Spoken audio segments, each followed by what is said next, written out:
Go? Okay.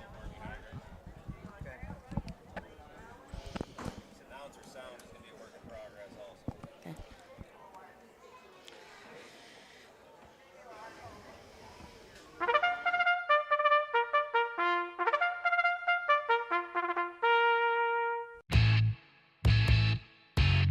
The Ohio Harness Horsemen's Association presents Ohio County Fair Racing.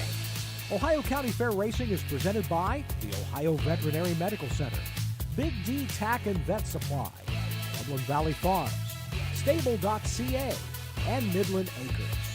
Now let's go trackside for all the action.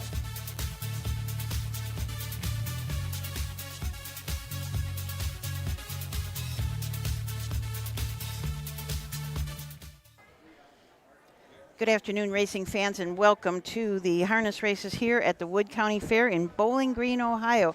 Joined by Steve Bateson today, Matt Clark behind the camera. We're about ready to go to the post for the first race, so we'll just give you these horses quickly. We did miss the post parade, having a lot of technical difficulties here at Bowling Green, so we're hoping and praying that everything will go good for the day. The first race is a 2-year-old filly pace, the first of two divisions, going for a purse of $6,440. The one horse, Our Honor Defend, Ty Bates up. Ty also trains.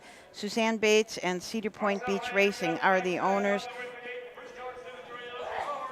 The number 2 is Cinderbella. Greg Bateson drives for Chad Williamson's. Gary Gillian, the owner. Jules said, Ed Conrad up. Ed is also the trainer and the owner. Whiskey Hill, Pierce Henry up for Robert Brooks. Robert is the owner. And Rose Run Amy, Mark Hedworth for James Earsham.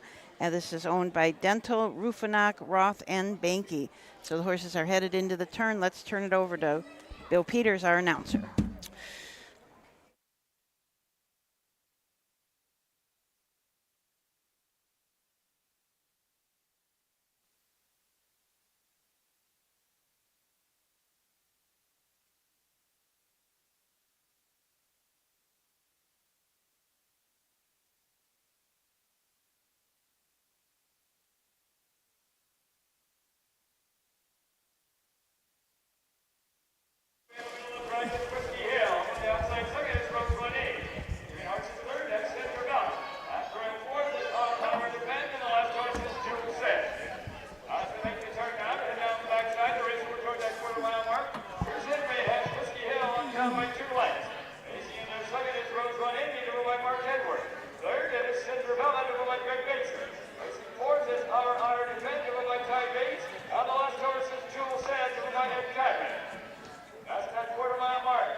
Good way to start the fair.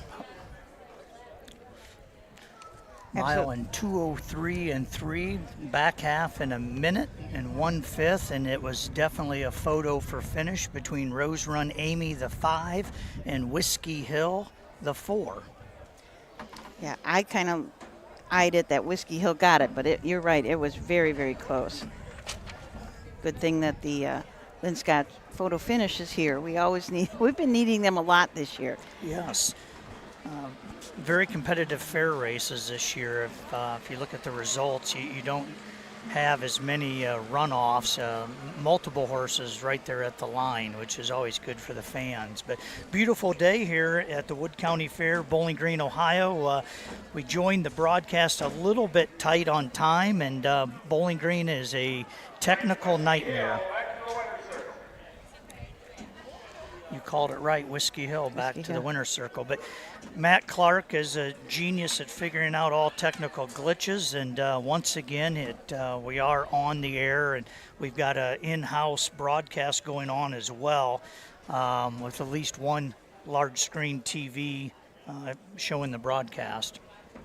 This is a very unusual place because there's just a huge grandstand in the middle of the track, which it prevents us from watching the whole back stretch. So we've got an extra camera up on the very top of that grandstand, which is a long ways up. If you were a little bit scared of heights, boy, this wasn't the job for you. There you can see Stevie O is way up at the top of that grandstand. So he is picking it up when we run out and we can't see it here from the front side. Then Steve's camera picks it up and Matt is handling that. It's kind of like being at the Paris Olympics where he's pushing buttons here and there to get us on the air.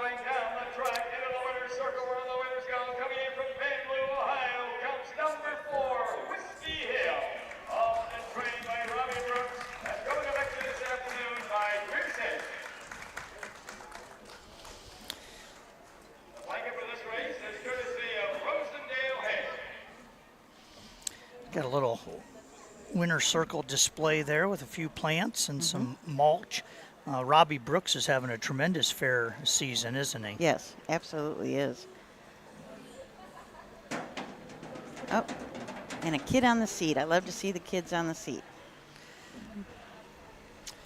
And that is Matt Snow and his boy.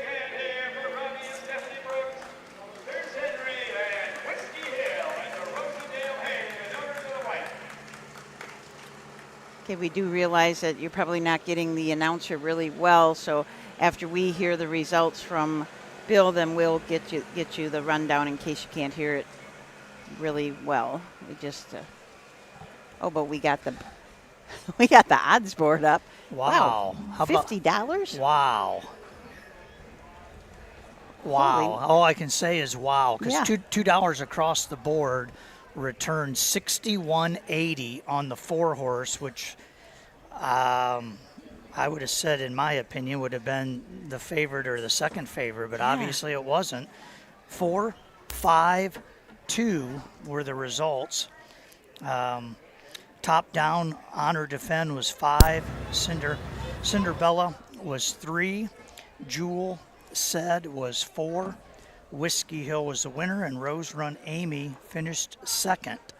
Official place names for race 1 from the top. Number 1, our Honor Defend was 5th. Number 2, Cinderbella was 3rd. Number 3, Jewel Said was 4th. Number 4, Whiskey Hill was the winner. Number 5, Rose Run Amy was 2nd.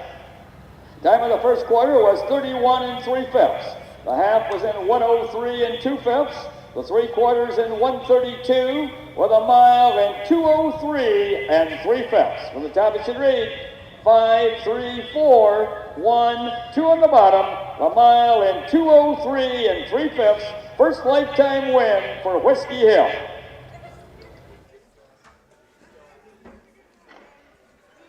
I will now give you your possible daily double payouts.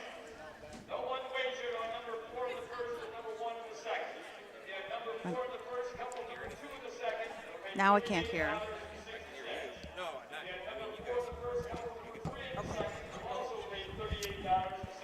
All right, we do have the photo finish for you. We're going to try and show here, but Matt's busy doing something else right now, but we will get this photo finish for you. Let me see. It is really the narrowest of noses.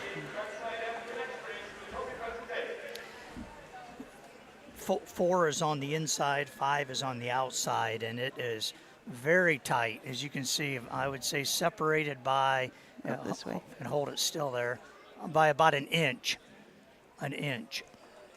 So Yeah, that is really tight. good way to start the Thank you, Jim. program. We move on to the second race. 3-year-old filly trotters going for a purse of $6,300. The sponsor of this race is Ott Plumbing and Heating from the Toledo area.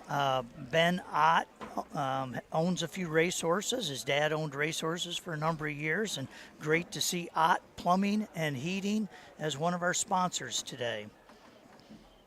Just like at every fair, it's the sponsors, that community involvement that really keeps these all going, doesn't it? This so wonderful to see.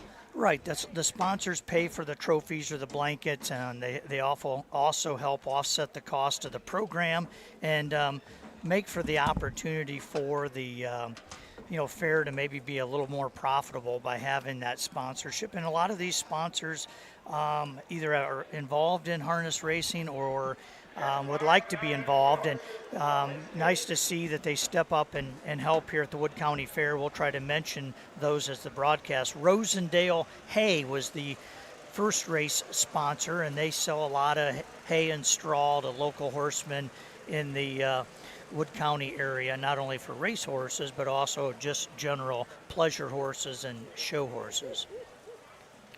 Okay, so we'll take a look at the horses in this. Oh, we're going to have the national anthem, and then we will come back and look at the horses in race 2.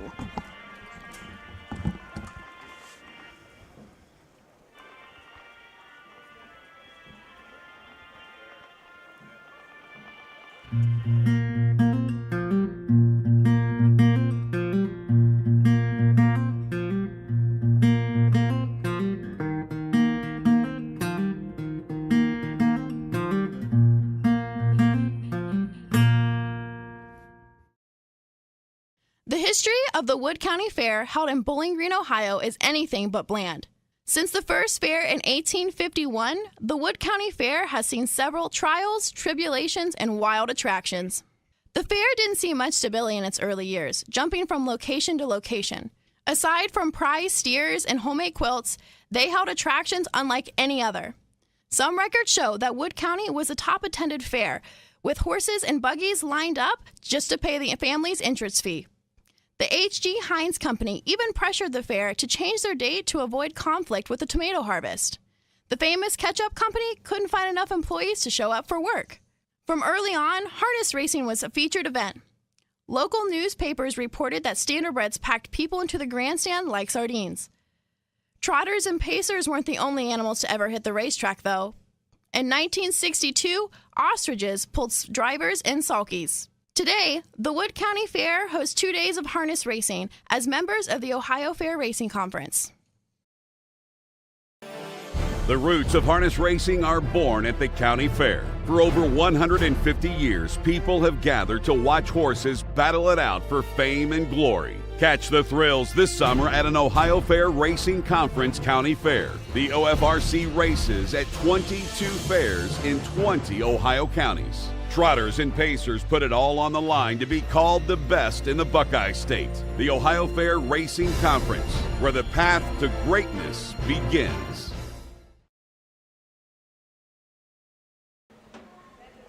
Okay, welcome back to Bowling Green, Ohio, home of the 57th National Truck Pulling Championship. Will be held here in mid-August. They get 65,000 fans here, so that is why they have such huge grandstands there. Looks like this was your main grandstand, and then they built on each end and the middle. Yeah, correct. They actually have 2 pulling tracks, so they'll have trucks and tractors pulling simultaneously. I mean, primarily it's tractors, but they do have truck pulls here as well. But they were two pulling tracks in the middle. They'll have 2 sleds, and they pull Thursday, all day Friday, all day Saturday, and through those 3 days they'll get in excess of 60,000 people. So it's a big economic boom to Wood County and all of those in the area. They get people from all over the country, so it's a big deal. Yeah, it says it's the largest tractor pulling championship in the world. I would believe that. It's quite a spectacular thing to witness. Even if you come up here and just look at all the campers and people, it's pretty interesting to say the least. Looks Let's like we have touch the base horses a little coming. bit here on the second race before the post parade. Okay, Tom's Big Dream from the rail with Derek Flowers up. Derek is also the trainer for his dad, Moses Flowers. This is a long-time filly out of BJ's Mac mare, Max Dream. Did not start as a 2-year-old, has had 8 starts this year. Finished second last week at Tiffin in 2, 3, and 3. Okay, let's go to the post Swing it parade. up to Bill. Yeah. Tom's Big Dream, owned by Moses Flowers Jr., Jackson, Mississippi, trained and driven by Derek Flowers. Number 2 is Illuminating Sunset, owned by Jonas Schmucker, Greenville, Indiana, trained by Scott Linville, the driver, Mark Edward. Number 3 is TC's Brenda, owned by Trotters R Us of Sagamore Hills, Ohio, trained by Mike Sweeney, the driver, Curtis Harper. Number 4 is Silazoo, leased by E.G. Trot, LLC of Findlay, trained and driven by Ed Greeno Jr. Number 5 is T.D. Hill, owned by John Slabaugh of Millersburg, Ohio, Walnut View Farm of Walnut Creek, Ohio, trained by Rosie Weaver and the driver Drew Neal. And number 6 is Oh Well Bell, owned by John Kineski III of Pemberville and Patrick Kineski of Bowling Green, trained and driven by John Kineski III. Horses will take one long score and go to the gate.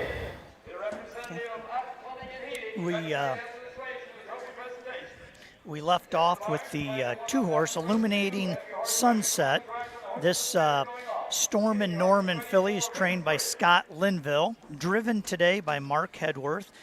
On the season has 6 starts, 2 seconds, no thirds, no wins, made $3,086. Owned by Jonas Schmucker, Grable, Indiana. TC's Brenda and Curtis Harper from the 3-hole. Mike Sweeney is the trainer. Trotters R Us, Sagamore Hills, Ohio, the owner of this Triumphant Caviar filly. It's out of a Yankee Glide mare. Gwynna Hanover has had 8 starts this year, 1 second, but did trot a good mile at Scioto Downs in 59 and 3 a few starts back. The 4, Silazoo, Ed Greeno Jr. drives and trains. This horse is leased by E.G. Trot, Findlay, Ohio. This What the Hill 3-year-old filly has 5 starts on the year, no wins, 1 second, 1 third, made $2,175. Had 6 starts last year, no wins, 1 second and 3 thirds, made $3,051. Taddy Hill and Drew Neal from the 5 for trainer Rosie Weaver. John Schlabach and Walnut View Farm from Walnut Creek, Ohio, the owners of this What the Hill filly. She's out of a Donato Hanover mare, UF Taddy's Donato. 12 starts this year, 1 win. That was at Bellefontaine in 2-5. Also has had 4 seconds, so has already earned $17,426 this year. Should note Taddy Hill was a select sale yearling for $65,000, so a lot of people thought very highly of her. The 6-horse is a local favorite here, Oh Well Bell, owned and trained by John Kineski. His son Patrick from Bowling Green, Ohio, also owns this filly. 3-year-old filly, What the Hill, is the sire. Bell's Victory Ring is the mare, a Victory Sam mare that John owned and trained with his son as well. A very nice filly trotter. She did not race last year due to some sickness and immaturity. Has had 3 starts this year, has yet to hit the board, but has made $747. Oh, well, Bell did have 1 flat mile. He's made a couple breaks, but had a 1 flat mile over at Oak Harbor. But looks like she's got some skill, just got to get it all together. Yeah, John and I have talked a little bit about her. John's a past president of the Ohio Harness Horsemen's Association, so occasionally we'll attend meetings together. But it's so difficult sometimes for a horse that doesn't make it at 2 to try to play catch up. And, he thinks she's kind of a late bloomer and giving her every chance he can give her to try to make a racehorse. And, hopefully as the year goes on, she'll get a little bit better and a little bit better. And you're right, it is tough because you're in against horses here like Illuminating Sunset. She's already at 28 lifetime starts. Right. TC's Brenda 13, Taddy Hill 16. So they're very experienced, and Well Bell's just starting. Right. The one horse you mentioned did not start last year as well, but has 8 starts this year compared to Well Bell with 3. We should point out, and we will later in the broadcast as well, the Wood County Fair harness racing program continues on Tuesday with a 5 o'clock post time and 14 races, and it's a pretty nice card. So if you couldn't make it today, I'd love to see you out here on Tuesday. 14 races, pari-mutuel wagering, and appears we're going to have good weather. Okay, we're going to turn it over to our announcer, Bill Peters, for the call of the second race.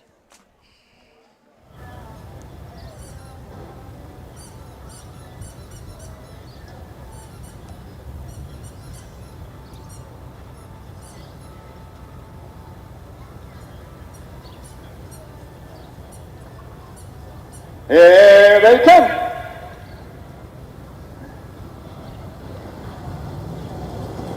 Here, off and trotting the first horse away on the outside is Katie Hill. Dropping in their second is Illuminating Sunset. Up on the outside third, that's Silazoo. At the rail fourth, that's TC's Brenda. Well Bell is in their fifth, and the last horse is Tom's Big Dream. As they round the turn now to head down the backside to race over toward that quarter-mile mark, Drew Neal has Katie Hill on top by 2.5 lengths. Trotting second is Illuminating Sunset, driven by Mark Edward. And their third is Silazoo, driven by Ed Greeno Jr. Fourth is TC's Brenda, driven by Curtis Harper. Fifth is Well Bell, driven by John Canessi. The last horse after going off stride is Tom's Big Dream, driven by Derek Flowers. First quarter trotted in 30 2/5 seconds. As they race around that upper turn to come down past the stands for the first time. That is T.D. Hill with the lead. Right there close second is Illuminating Sunset. Silazoo trots in there third. Racing fourth is TC's Brenda. Fifth is Well Bell. On farther back sixth is Tom's Big Dream. Coming to the half-mile mark, there's no change. That's still T.D. Hill by a length and a half over Illuminating Sunset with Silazoo right there third.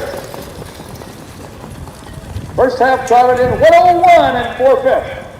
As they round the turn now to head down the backside to race over the 3/4 mile mark. On to catch is T.D. Hill. The closest horse second is Illuminating Sunset. Edging up a little closer third now is Silazoo. Racing in there fourth, TC's Brenda. Well Bell races fifth. The last horse, Tom's Big Dream.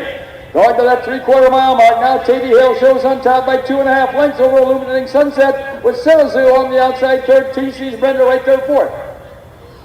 3/4 trotted in 1:32 2/5. As they race around that upper turn to head for pay dirt. That's still T.D. Hill with the lead. Opening up now by about 6.5 lengths. Illuminating Sunset racing second. TC's Brenda up on the outside third, between comes Silazoo. As they turn for home, that's T.D. Hill with the lead. There's going to be a race for place position between Illuminating Sunset, Silazoo, and TC's Brenda. But past the stands, it's going to be T.D. Hill, and here they all come. Illuminating Sunset up for place. Looked like Silazoo got up for show.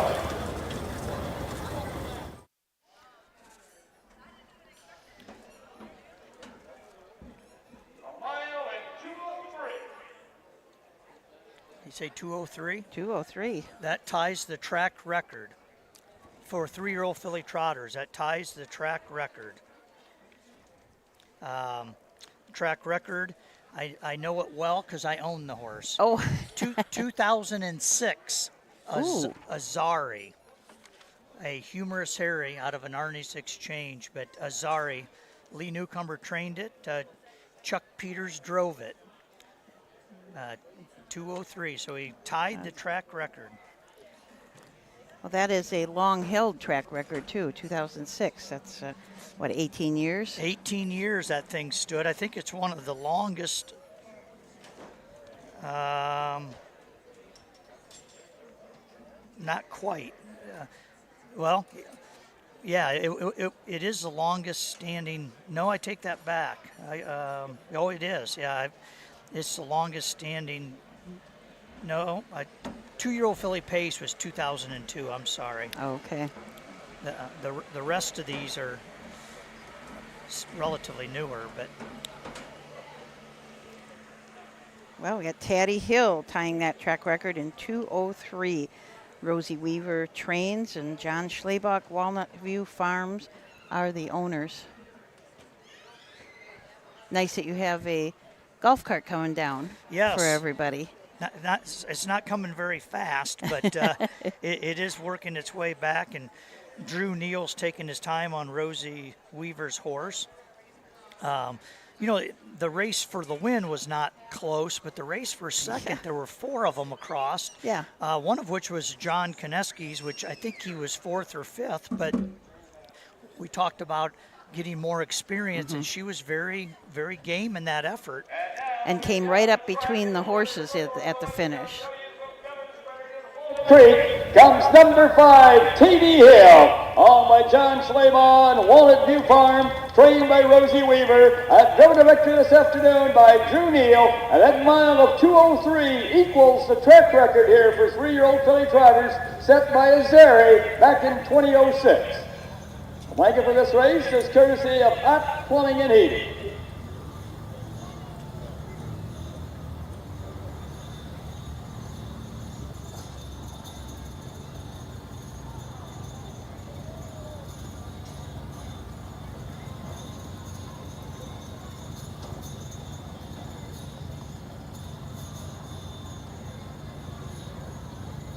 Let's have a big hand here for Rosie Weaver, Drew Neal, and T.D. Hill, and the Hot Plumbing and Heating, the owners of the blanket.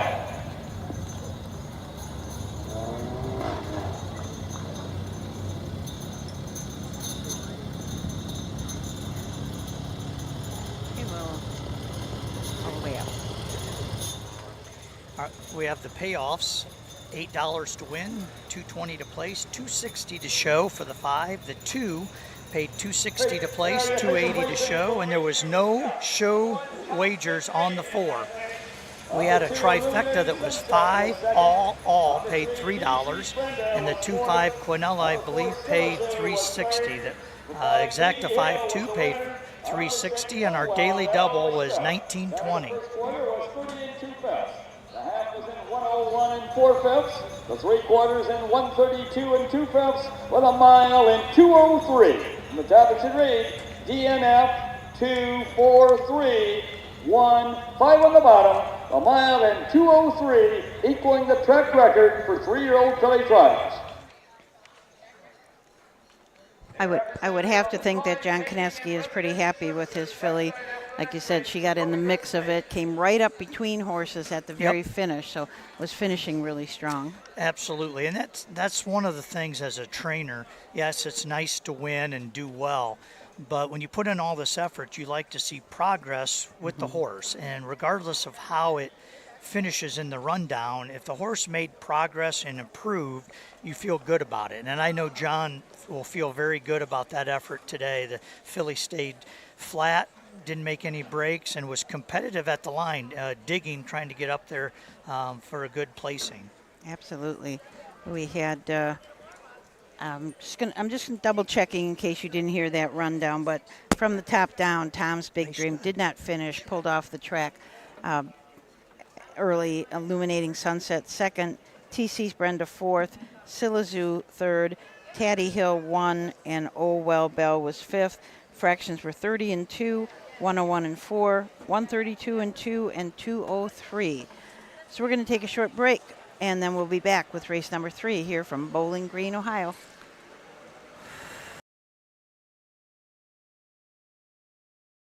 For over 50 years, Midland Acres has provided top-quality Ohio-bred colts and fillies. As a third-generation farm, we understand the importance of delivering well-cared-for and well-mannered yearlings. Get in the winner's circle with the yearlings by Fear the Dragon, Yankee Cruiser, Long Tom, Summa Cum Laude, Ready for Money, and Bit of a Legend. See our yearlings at the Blooded Horse Sale August 27th and the Ohio Select Sale September 13th. At Ohio State's Galbraith Equine Center, our veterinary champions are here for your champions 24/7, 365 days a year.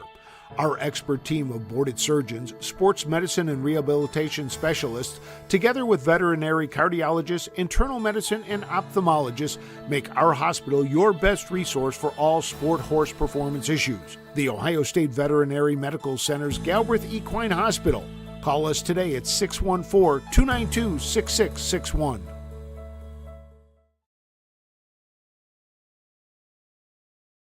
When you need supplies for your horse, one name stands out: Big D's. Since 1976, Big D's Tack and Vet Supply has been the equine experts you can trust. Whatever your horse needs is available at Big D's Tack and Vet Supply. Visit the retail outlet in Streetsboro, Ohio, or order online at bigdweb.com for fast shipping. Most orders ship that day. Or call 1-800-321-2142. Big D's Tack and Vet Supply. Own a little and love it a lot.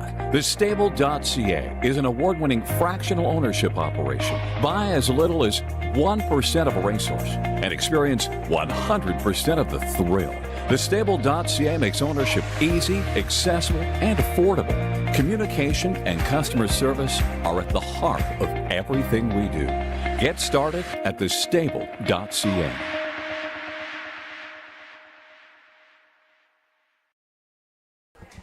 Okay, welcome back to Bowling Green, the Wood County Fair. We had our first two races, were pretty good races. The first one was pretty tight, very tight, at just a whisker separating the first two horses. So the second race was won by Taddy Hill. Drew off a little bit, but the rest of the field was tightly bunched, so it was a really good, exciting race here at the Fairgrounds. Joined now by Joe Cramp. He's going to join us. Steve Bateson, I think he had to go back to the barn to get a horse ready. Yeah, he's got a horse in, I think, the 8th race that he's got to go back and warm up, and then I guess he's going to come back up for a while. Yeah, I'm sure he wants to make sure that that horse is doing pretty good since he's won 5 in a row. Yes. You don't want to change anything. Had a nice mile there, 2 weeks ago down at Scioto at 150 and change. Yeah, absolutely. I saw something on Facebook earlier in the week that was the fastest mile that he's had, that he's owned horses and one of his own. So congratulations to Steve on that. That is really cool. Plus he had that night, I think his youngest son was paddocking and his other boy, Case, drove the horse, so that was kind of a special night for the family. Yeah, absolutely. You know, we see that so much where it's just a family, it's generation after generation. I understand you too, your son. Yes, my son's kind of taken over our stable, and he's over in Northfield Park, and he's, it's ups and downs. We had one break a coffin joint or a coffin bone a couple of weeks ago, and then one of the colts that showed a lot of promise, we ended up turning him out for unknown reasons. And, well, the reason's known, but it's just something that happens with, your younger horses. Yeah, it absolutely does. And just like any athlete, you hear the stories now about the Paris Olympics, and somebody wasn't here last year, wasn't at the Olympics 4 years ago because they got hurt. So now they're back, and that happens with the horses too. Certainly does. Okay, we can take a closer look at these horses in third race. This is a 3-year-old colt pace, the first of 2 divisions. They're going to be going for a purse of $6,308. So the one horse is Black Vet. Charles Little will drive for trainer Terry Henry. Joyce Wagner from Sunbury, Ohio is the owner. This is a Big Bam Ray out of a Scoot Hanover mare, Hillcrest Crystal.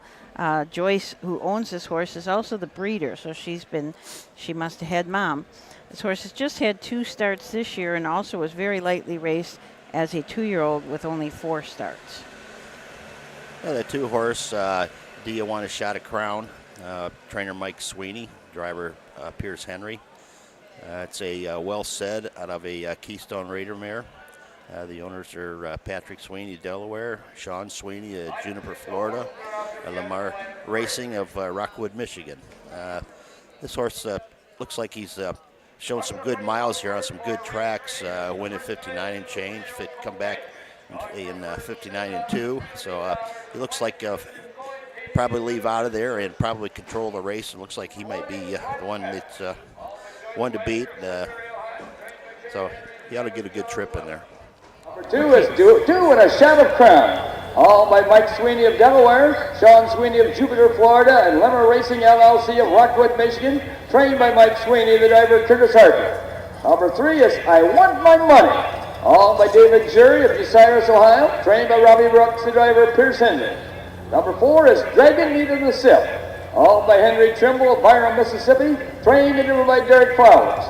And number 5 is Gold Chocolate. Owned by Gary Dillon of Molina. Trained by Chad Williamson, the driver Greg Bateson.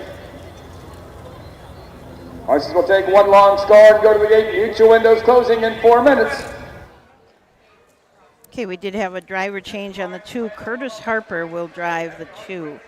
The 3 is I Want My Money. Pierce Henry up for trainer Robert Brooks. David Jury from Bucyrus, Ohio, is the owner of this Dancing Yankee colt. It's out of a stand forever mare, Forever Ivy. 16 starts this year, 7 wins. What a great colt this year colt is having. Has already earned $31,000. Won 3 back-to-back. Oak Harbor 58-3. Bell Fountain 58-1, and then was in a race at Northfield in 56-1. Even last week at Tiffin, finished second, back by 7.5, but was individually timed in 57-3. That's a great mile. That's a on good these mile. fair tracks. Yes, it is.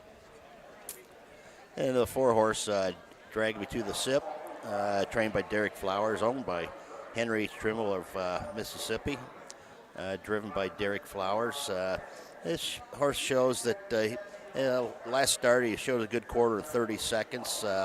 So depends on the fractions here. He'll probably fall right in line and probably get away about 4th and follow along. And maybe with a good glass quarter, he could be pretty close.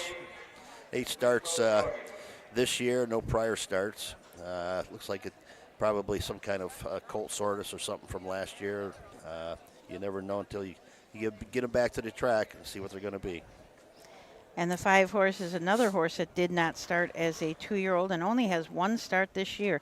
That is Gold Chocolate. Greg Bateson drives for Chad Williamson. Gary Gilliland is the owner. This is an I'm Gorgeous out of a Sweet Lou Mare, Chocolate Beach. Like I said, he's just had 1 start this year. Finished 5th. He was back a ways at Tiffin, but that race went in 56-1. So for his first start, he paced a very respectable 2-1-2 last quarter in 30 seconds. Yeah, that was a good mile for a first start for a colt. Absolutely. He must have been saying, where are you guys going? Yeah, throw me a line. Yeah, fair track like that in 56, that's really fast. So the 1 horse and the 5 horse are very inexperienced, and 3 in the middle have got, well, the 2, Do You Want a Shot of Crown and I Want My Money, those horses have been racing quite a bit and already made a fair amount of money. Yeah, that I Want My Money horse, he kind of sticks out in this race. Yeah. So it's going to be close between the 2 and 3. We'll see what the fractions are here, the battle to the front. Yes, and it probably will be because it looks like both of them like to leave. Yes. When you got I Want My Money, he's gets to the top a lot, and Do You Want a Shot of Crown has had a couple of starts where he's shot right out and gone to the front. So it is going to be. We'll see who's going to control the race. Mm-hmm.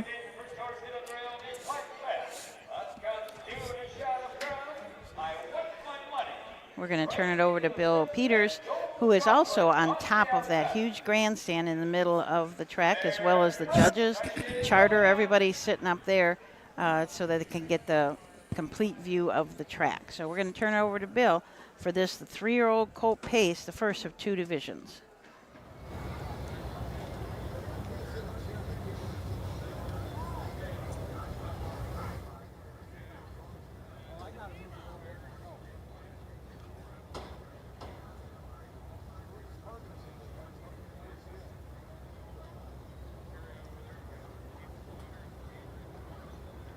Here they come. There, off and facing the first horse away is Doing a Shot of Crown. On the outside second is Dragon Me to the Sip. Moving up on the outside third is I Want My Money. Facing up fourth, that's Gold Chocolate. Off stride fifth is Black Fat. As they make the turn now to head down the backside to race over toward that quarter-mile mark. Off stride now goes I Want My Money. Racing with the lead, that is Doing a Shot of Crown. 2 lengths back second is Dragging Me to the Sip. Back facing third is I Want My Money. Racing fourth is Gold Chocolate. The last horse is Black Bet. Past the quarter-mile mark, that's still due at a shot of crown by a length and a half. First quarter paced in 29 and 1/5 seconds. As they race around that upper turn to come down past the stands for the first time, that's doing a shot of crown by a length and a half over Dragon Me to the Sip. Right there third is I Want My Money. Closing in fourth is Gold Chocolate. The last horse, Black Bet. Coming down to the half-mile mark, Pierce Henry's out and on the move with I Want My Money. But doing a shot of crown, answers the call and paces right on. I Want My Money is on the outside second, Dragon Me to the Sip third along the rail. Up first half paced in 1 minute and 4/5 seconds. As they round the turn now to head down the backside to race over that 3/4 mile mark. That's doing a shot of crown along the rail lead. Pouring on the pressure on the outside second is I Want My Money. Racing third is Dragon Me to the Sip. Gold Cup is pacing fourth. Farther back fifth is Black Bet. Front four pretty well bunched as they go to the 3/4 mile mark. That's still doing a shot of crown with the lead. Off stride went Gold Chocolate as it went to the 3/4 mile mark. 3 quarters in 1:30 and 2/5. As they race around that upper turn to head for pay dirt. That's still doing a shot of crown and lead with I Want My Money on the outside second. Doing a shot, Dragon Me to the Sip is third along the rail. Up on the outside fourth comes Gold Chocolate. As they race for home, that's doing a shot of crown and I Want My Money. I Want My Money and doing a shot of crown. I Want My Money, doing a shot of crown. It's going to be I Want My Money. Doing a shot of crown up for place. Looks like Gold Chocolate got up for show. 1 mile and 2:03 and 2/5.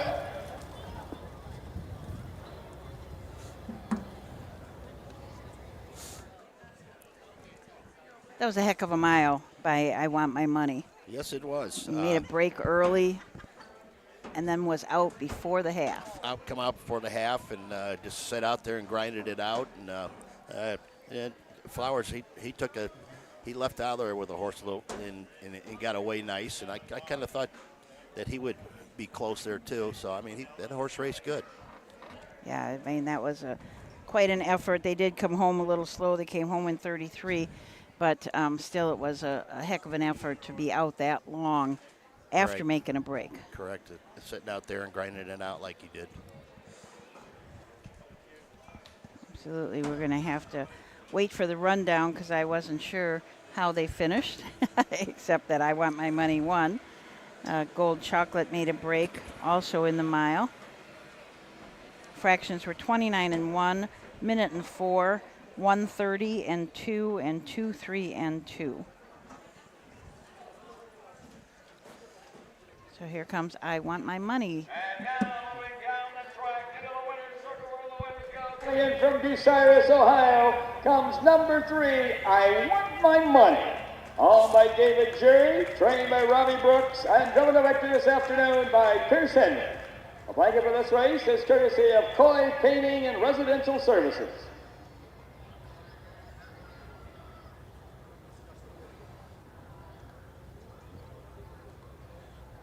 Let's have a big hand here for David Jury, Robbie Brooks, Pierce Henry, and I Want My Money at the Coy Painting and Residential Services, the donors of the blanket.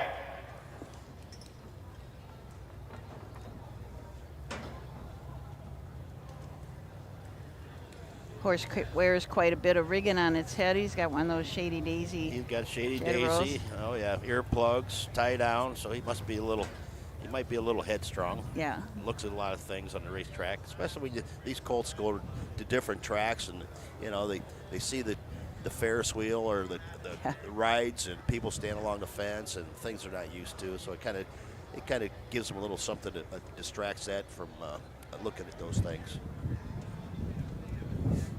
We should get the rundown from Bill in just a second here. Yeah, I was just looking at the tracks on the racetrack here. Going around, a lot of the horses, they're staying out about two horse wide on the racetrack here, so the footing must be a little bit better on the outside as opposed to the inside here. Yeah, that's right. You can see right down there that the trail is out a ways. It's like out in the 2-hole. Probably the footing's probably a little better out there than closer to the rail. I mean, that And the official mile with placings for race 3 Katie for the top. Hill, Number 1, Black Bet was fifth. breaking the track Number record there, 2, sitting Doing out a there Shot of that far. I Crown mean, was second. that would have probably Number been 3, maybe I Want My a 2 Money minute. was the winner. Number 4, Dragging Me to the Sip was fourth. Number 5, Gold Chocolate was third. Time of the first quarter was 29 and 1/5. The half was in 1 minute and 4/5. The 3/4 in 1:30 and 2/5, with a mile in 2:03 and 2/5. And the time should read 5, 2, 1, 4, 3 on the bottom. A mile in 2:03 and 2/5. Okay, so that was your finish for race number 3. We got in the next race coming up, the 4th race, we got a couple of changes for you. The 3 is a scratch, scratched personal, and the 5, Uncle Rip, will be driven by Rosie Weaver, and that horse will also race on Lasix today, as well as raced on Lasix last week at Marysville. So those are the changes for the upcoming 4th. There's only one division of the 2-year-old colt trotters. They're going to be going for $12,540. And we'll be right back to take a look at these horses after these messages. Volstead, Coach K. Hanover, Slay, Ohio's top trotters stand at Dublin Valley Farms. Volstead's offspring include Sugar Instead, the 2023 Ohio 2-year-old Trotting Filly of the Year, and 2024 Ohio Sire Stakes winner Jurassic Hattie. Coach K. Hanover, the son of world record holder Walner, and Slay, the son of Chapter 7, standing his first season at Dublin Valley Farms. The future is bright in Ohio. Ohio Sire Stakes, Buckeye Stallion Series, 65 county and independent fairs. Whether it's the Ohio Sire Stakes, the Buckeye Stallion Series, or the County Fair, Ohio has a place for your racehorse. This year, Ohio breds are racing for over $20 million in stakes purses. Be part of the winning. Breed, buy, race, win in Ohio.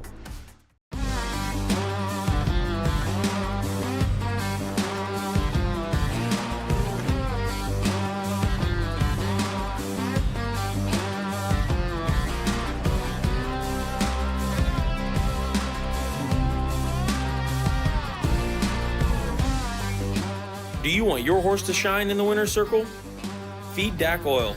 It makes a world of difference.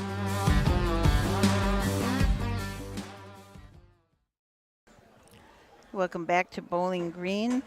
I'm having a little bit of trouble getting to my phone. I'm trying to see your comments, but I'm not ignoring you. I just can't get it right now, so we'll figure that out. But we are getting ready for race number 4. Just wanted to mention we had a gentleman sitting in back of us that is 84 years old. He came to Paulding, and we spoke to him at Paulding, and now he's back today here at Bowling Green. He watches online whenever he can't come. He is Bill Peters' cousin, first cousin, and he's always had, family has always raced a lot of horses. He says during fair season, his wife becomes a widow because he's watching races all the time. Well, that'll happen. There's a lot of racing going on in Ohio in the summertime. You get it online, YouTube, through the OHHA Harness Association website, and a lot of these fairs are pretty close together. So if you're in an area, sometimes it's 25, 45 minutes to get over there. So yeah, a lot of racing in Ohio during the summer. That's absolutely for sure. So these, as we said earlier, this 2-year-old colt trot, only one division today, going for $12,540.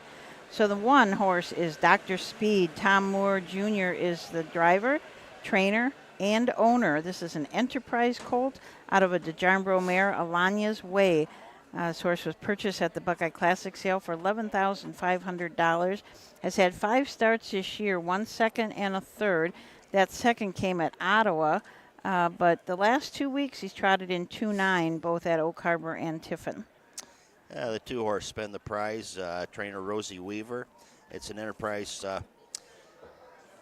colt out of a Muscles Yankee mare owned by Heartland Acres, Woolhounding, Ohio, and then Rosie Weaver of Beach City. This horse had 3 starts, been 1, 2, 3. After qualifying at the Delaware County Fairgrounds, this horse kind of stands out in here, so I kind of look for this one to be right there up towards the front and probably pretty much probably control the race. The 3, Slightly Addicted, is scratched. The 4, Hydroplaning Henry, Greg Bateson drives for trainer Brian Boring. Ernest Ayers and Ellen Bellamore are the owners. This is a Marseille, the first crop of Marseilles this year. Out of a Cincinnati kid mare, Lucky Roll, has had 4 starts. 2 starts back at Oak Harbor in 2-8.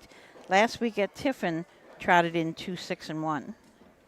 Yeah, the 5 horse, Uncle Rip, trained in another entry by Rosie Weaver's barn. Same owners. Heartland Acres of Wall Hunting, Ohio, and Rosie Weaver herself from Beach City. It's an Uncle Peter colt out of a Chapter 7 mare.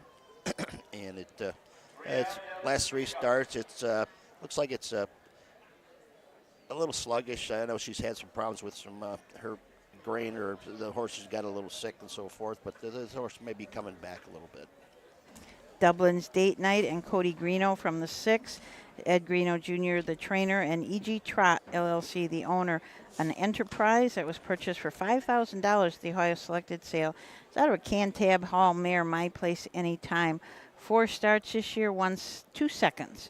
Fastest this horse has trotted was in a qualifier at Cider Downs, qualified in 3 and 2. The 7 horse, Uncle Johnny's Secret, trained Mike Sweeney. Patrick M. Sweeney, a Delaware owner. Lamar Racing, LLC of Rockwood, Michigan. Driver Pierce Henry. This horse kind of shows some breaks here in the last 3 starts. They had that good mile. We were back at Marion, went wire to wire with Pierce driving. So maybe the horse is struggling just a little bit, but we'll wait and see what happens here. He's a trailer in this field, so he might sit back there and take his time getting out of there and maybe get a decent trip in here. Okay, looks like the horses are coming up for the post parade, so we'll turn it over to Bill. Owned, trained, driven by Tom Moore Jr. of Napoleon. Number 2 is Spin the Prize. Owned by Heartland Acres of Wall Hunting, Ohio. Rosie Weaver of Beach City, Ohio. Trained by Rosie Weaver, the driver Drew Neal. Number 3, Slightly Addicted, has been drawn. Number 4 is Hydroplane and Henry. Owned by Ernie Ayers of Sand Creek, Michigan. Ellen Belmore of Sylvania, Ohio. Trained by Brian Boring, the driver Greg Bateson. Number 5 is Uncle Rip. Owned by Heartland Acres of Wall Hunting, Ohio. Rosie Weaver of Beach City, Ohio. Trained and driven by Rosie Weaver. Number 6 is Dublin's Date Night. Owned by E.G. Trot, LLC of Findlay. Trained by Ed Greeno Jr., the driver Cody Greeno. Number 7 is Uncle Johnny's Secret. Owned by Mike Sweeney of Delaware, Lemmer Racing LLC of Rockwood, Michigan. Trained by Mike Sweeney, the driver Pierce Henry. Horses will take 1 long score and go to the gate. Mutuendo's closing in 4 minutes. Your attention to barns, you plan to warm up after race 4. Have your horse ready to come on the track when the horses of this race are going off. You're getting your horses ready for race 5. Like mentioned, that harness racing resumes here on Tuesday night here at the Wood County Fair. Post time 5 o'clock. Okay, the track record for 2-year-old colt trotters on this track is 2:03. A horse named Go With Gusto from 2021, so not that old of a track record, just a couple of 3 years. The overall trot record is I Get It from 2022 in 2 minutes and 2/5. And the overall pace record is a nice old horse, Night Pro. He still holds quite a few track records in the state. That was from 2019, and that was in 1:57 and 3. And now you see Night Pro's foals racing around the state. He was a nice horse back in his day. Absolutely. I said this is the only, I think this is the only division that just has the one race. The 2-year-old filly pacers, 3-year-old filly trotters, 3-year-old colt pacers all have 2 divisions today. So this 2-year-old colt trot is going for the big bucks. Yeah, it's a nice prize in here. Absolutely. We are scratched down to a field of 6. 6 and 7 will start from the second tier. We just score 5, but as most of you know, they won't be able to move that 6 horse up. The 6 horse will still trail. So we got the Webkenberg starting gate out there waiting for these colts. Yeah, nice winner circle. Yes. I think that's something, I don't remember that being here before, but it may have. I don't remember being here last year. Yeah. When I was sitting up here. But yeah, it looks nice. Mm-hmm. Yeah, It really does. It's too bad that somebody doesn't still train at this facility here in Bowling Green. A lot of times when you have people training at the fairground tracks, the tracks maintenance is to keep the track up a little bit. When you come here for 2 days, 2 days out of the year, and normally they should probably start working on the track probably 3 or 4 weeks ahead of time, and it's kind of nice too if you have a little rainy season before a race to help keep the track tightened up. But the track crew here, they're doing a good job of getting out Yeah, there. I mean, really, it seems like in pretty good shape for not being Yes, used all right. year. But you're right, it is a little more difficult. So the horses are headed to the Webkenburg starting gate, and we're going to turn it over to Bill Peters for the call of this 4th race, the 2-year-old colt trot.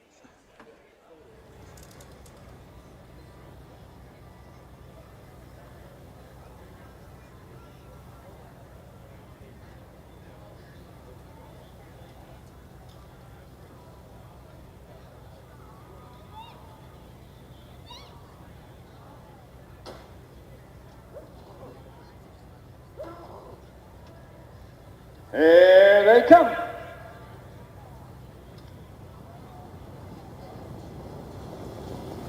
There, off and trotting the first horse away is Spend the Prize. Up on the outside second is Uncle Rip. In the third is Hydroplane and Henry. At the rail fourth is Dr. Speed. Up on the outside fifth is Uncle Johnny's Secret. And the last horse is Dublin's Date Night. As they make the turn now to head down the backside to race over toward that quarter-mile mark, Drew Neal has Spend the Prize on top by 2 lengths. Charging up on the outside second, now comes Hydroplane and Henry, driven by Greg Bateson. At the rail third is Uncle Rip, driven by Rosie Weaver. Moving along at the rail fourth, that's Dr. Speed, driven by Tom Moore Jr. On the outside fifth is Uncle Johnny's Secret, driven by Pierce Henry. The last horse, Dublin's Date Night, driven by Cody Greeno. First quarter trotted in 31 2/5 seconds. As they race around that upper turn to come down past the stands for the first time. Now Hydroplane and Henry sticks his nose out in front on the outside. Still holding on along the rail second. That is Spend the Prize. Moving up on the outside third is Uncle Johnny's Secret. Fourth at the rail is Uncle Rip. Right there fifth is Dr. Speed, and farther back sixth is Dublin's Date Night. Past the half-mile mark, now off stride goes Hydroplane and Henry, regaining the lead. That is Spend the Prize. First half trotted in 1 4/5 seconds. As they round the turn now to head down the backside to race over to that 3/4 mile mark. That is still Spend the Prize for the lead. Racing in there second is Uncle Johnny's Secret. Uncle Rip is third, Dr. Speed fourth, Hydroplane and Henry fifth, and farther back sixth, Dublin's Date Night. Going to that 3/4 mile mark, that's Spend the Prize with the lead. Closing in second is Uncle Johnny's Secret. Racing along third is Uncle Rip now on the outside fourth, Dr. Speed, and 3 wide down the backside, that's Hydroplane and Henry. 3 quarters in 1:31 4/5. As they race around that upper turn to head for pay dirt, that is still Spend the Prize with a lead. Charging up on the outside second now is Uncle Johnny's Secret. As they race for home, that's Spend the Prize at the rail. Uncle Johnny's Secret closing on the outside. Spend the Prize and Uncle Johnny's Secret. Spend the Prize and Uncle Johnny's Secret. It's going to be Uncle Johnny's Secret. And here they all come. Spend the Prize up for place. Hydroplane and Henry for show. 1 mile and 2:06.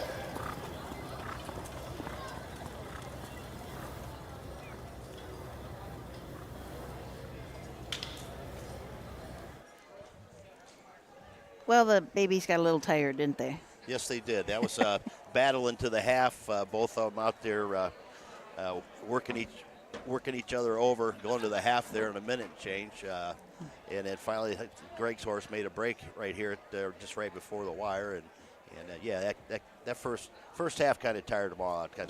But the 7 horse, I kind of thought that horse coming back out of the second tier might have helped that horse a little bit, and it paid off. He come on to win. That'd probably be a good price.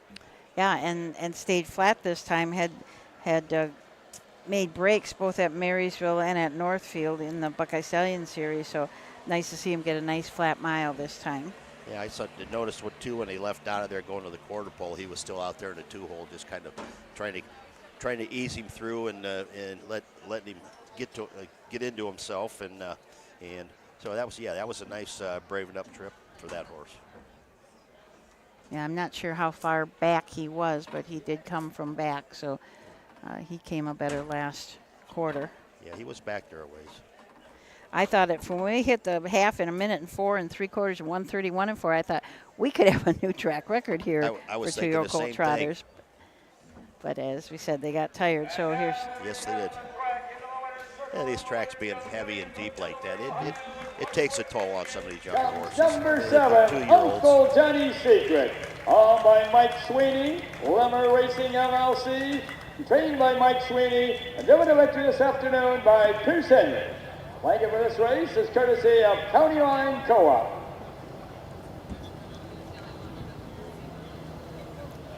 got to get the baby in the front row. I don't think that's a 2-year-old. That's a big hand here for Pierce Henry and Uncle Johnny's Secret and the County Line Co-op, the owners of the blanket. Maybe 6 or 8 months. Yeah. Just a weekly. Yeah, just a weanling.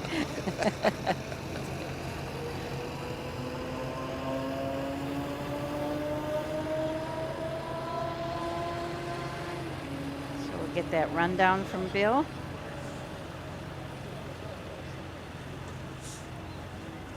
So that's Pierce Henry's 3rd win of the 4 races that we've had today. So he's definitely on his way to the driving championship of this. But we've got, this got 8 races today, but we got 14 on Tuesday. So that's I want to mention once again a lot that of the races. winner's circle this year is sponsored by Rosendale Lawn Care. Here are the official placings for race 4 from the top. Number 1, Dr. Speed was 4th. Number 2, Spend the Prize was 2nd. Number 3, Slightly Addicted had been drawn. Number 4, Hydroplane and Henry was 3rd. Number 5, Uncle Rip was 5th. Number 6, Dublin State Night was 6th. And number 7, Uncle Johnny's Secret was the winner. Time of the first quarter was 31 2/5. The half was in 1 minute and 4/5. The 3/4 in 1:31 4/5 with a mile in 2:06. New lifetime mark for Uncle Johnny's Secret. So that is the 2nd lifetime win for Uncle Johnny's Secret out of 6 starts. So kind of a nice start to his career. Yeah, those two. The horse have made breaks the last 3 starts. Yeah, maybe he gets a little hot behind the gate, and having a second tier that time, I think maybe helped that horse a little bit. So 2-year-old filly pace coming up. We've got a In couple the upcoming changes to race tell you 5, about. scratch the number 1 horse, Fear the Jet. So we're going to scratch the number 1, Fear the Jets. He was injured. And we got a change on the 4, Terrace Jewel will be driven by Roy Justice. So just 3 fillies in this race coming up, the 2nd of 2 divisions of the 2-year-old filly pace. And we'll be right back to take a look at them after this. When you need supplies for your horse, one name stands out, Big D's. Since 1976, Big D's Tack and Vet Supply has been the equine experts you can trust. Whatever your horse needs is available at Big D's Tack and Vet Supply. Visit the retail outlet in Streetsboro, Ohio, or order online at BigDWeb.com for fast shipping. Most orders ship that day. Or call 1-800-321-2142. Big D's Tack and Vet Supply. Cool Winds Farm in Lima, Ohio is a full-service standardbred breeding farm. Cool Winds stands the popular dancing Yankee, a 2-time world champion, along with 2019 jug winner Southwind Ozzy, the son of Some Beach Somewhere. Cool Winds also stands the royally bred $2 million earning Western Fame. Be sure to inspect the Cool Winds yearlings at the Ohio Selected Jug Sale at Pickaway on Friday, September 13th.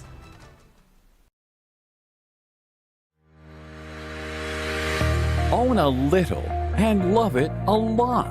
TheStable.ca is an award-winning fractional ownership operation. Buy as little as 1% of a racehorse and experience 100% of the thrill. TheStable.ca makes ownership easy, accessible, and affordable. Communication and customer service are at the heart of everything we do. Get started at TheStable.ca. At Ohio State's Galbraith Equine Center, our veterinary champions are here for your champions 24/7, 365 days a year. Our expert team of boarded surgeons, sports medicine and rehabilitation specialists, together with veterinary cardiologists, internal medicine, and ophthalmologists, make our hospital your best resource for all sport horse performance issues. The Ohio State Veterinary Medical Center's Galbraith Equine Hospital. Call us today at 614-292-6661.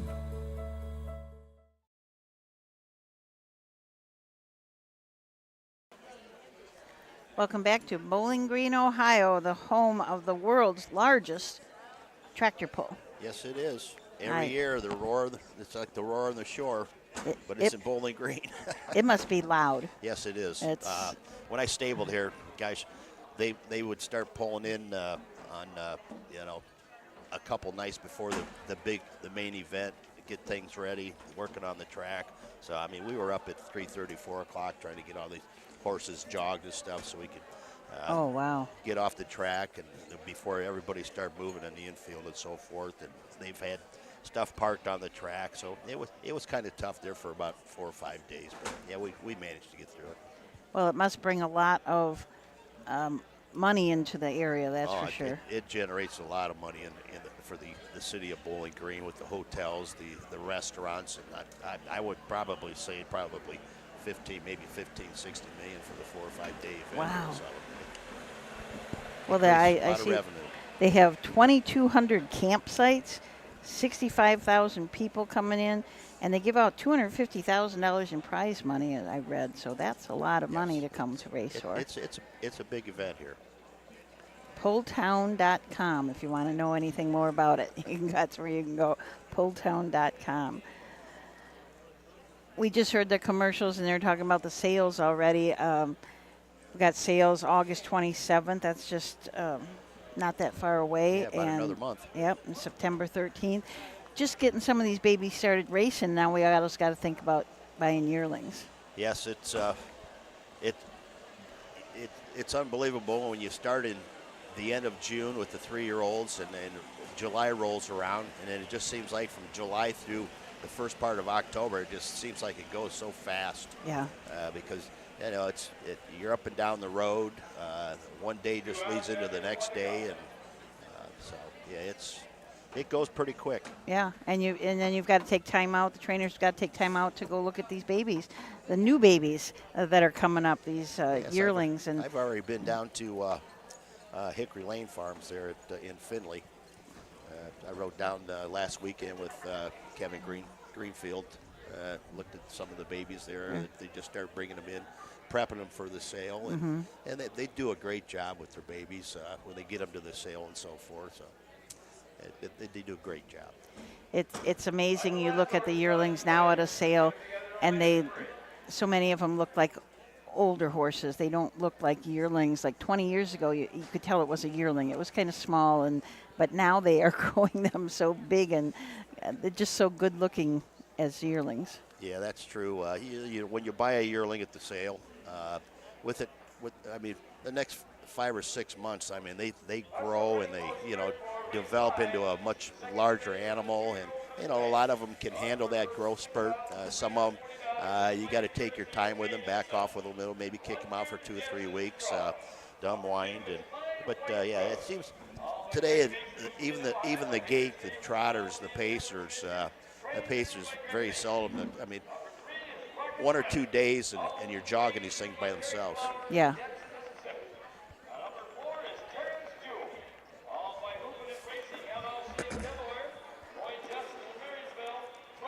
So there is My White Rose with Greg Bateson up. The 1 is a scratch, so it's a 2, My White Rose. Now we're going to see the 3, Rockin' Remy and Derek Flowers. Derek is also the trainer and the owner of the 3. And the 4, Tara's Jewel, Roy Justice will drive. And Roy is also the trainer. So let's talk about these horses a little bit. Yeah, this could be anybody's race in here. Yeah, pretty much comparable race-wise. I think it's good. Whoever controls the race or gets a 2-hole trip, it's going to be a battle right to the end. Yeah. My White Rose has just had one start and did make a break. It started back at Paulding, so that was way back in the beginning of June, our very first fair of the year, and was made a break behind the gate or shortly around that area, and then went up to Hastings, but got a scratched up at Hastings. So really only My White Rose's second lifetime start. Rockin' Remy has had a few more starts, had 5. Did we have a win at Paulding in 2, 4, and 3, but the last start, boy, she really turned things around. Came out of the 7 hole, which is in the second tier at Tiffin, and paced her mile in 2, 1, and 1. That was a really big turnaround for that filly. Yeah, I was at 7-2, and he raced at Marion. I was there for the races there at Marion. I mean, the track was really deep. There were a lot of horses were running there, and it was really deep. And Tara's Jewel, Roy Justice is up. Roy also trains and co-owns this horse along with Hoofin' It Racing. This is a Mr. Apples. Last start at Marysville was individually timed in 2:10 and 3. Started at Bucyrus and Bellefontaine and made breaks there, but Marion stayed flat, was timed in 2:11 and 2. So I think you're right. This is going to be an interesting race with only the 3 in it to see what everybody's strategy is. It'll be a speed duel the last 8th. Yeah.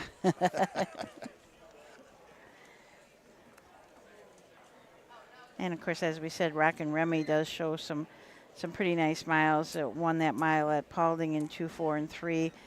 Then 2 starts later at Bellefontaine went in 5 and 1, and then the big mile at Tiffin in 2, 1, and 1. This is the second division of the 2-year-old filly pace. The first division went in 2, 3, and 3. So that was a nice mile for the fillies. Yeah, really nice mile. And check our comments, see if we've got. I want to thank everybody for joining in. Got lots of people watching from all over the place, all over. Oh, we got David from Arizona. Scott from his recliner. Lots of folks watching, North Carolina. So we're going to turn it over to Bill Peters for the call of this 2-year-old filly pace.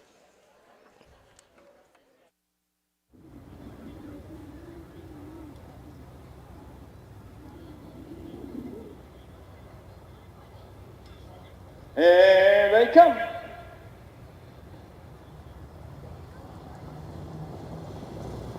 Here, off and pacing the first horse away is Rockin' Remy. On the outside, second is Tara's Jewel. Dropping in there, third is My White Rose. As they make the turn now to head down the backside, the race over toward that quarter-mile mark. Derek Flowers has Rockin' Remy on top by about 3 lengths. Racing in there second, that's Tara's Jewel, driven by Roy Justice, and the last horse, My White Rose, driven by Greg Bateson. No change heading to the quarter-mile mark. Rockin' Remy now by about 5 lengths. Racing second, Tara's Jewel, and then comes My White Rose. First quarter paced in 31 and 4/5 seconds. As they race around the upper turn to come down past the stand for the first time, that's Rockin' Remy now by about 8 lengths. Racing in there second is Tara's Jewel, followed by My White Rose. Coming down to the half, and still Rockin' Remy with the lead. Charging up on the outside second now is My White Rose. Jumping back through to the rail is Tara's Jewel. Past the half-mile mark, that's Rockin' Remy now by 8.5 lengths. First half paced in 104 and 2/5. As they round the turn now to head down the backside to race over the 3/4 mile mark. The one to catch is Rockin' Remy. The closest horse second is My White Rose, and then comes Tara's Jewel. Horses are strung out just a wee bit heading down the backside. That's Rockin' Remy by about 10.5 lengths. Racing in there second, that's My White Rose, and racing third is Tara's Jewel. And off the track went My White Rose.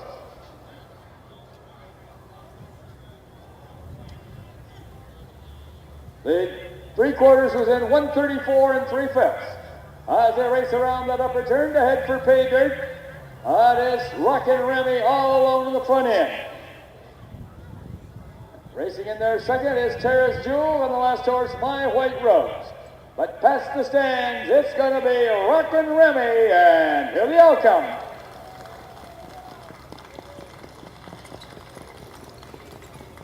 A mile in 2:05 and 3/5. Tara's Jewel up for second.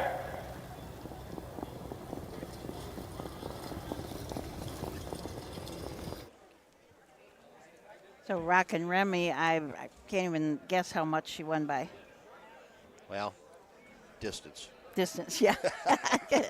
Very She well went by could be. distance. Yeah, yeah. She just took control, and that was a nice mile. In 2:5 and 3, she came last half in 1:1 and 1. Yeah, that was so good. Nice. So she must be starting to come back around a little bit. Yeah.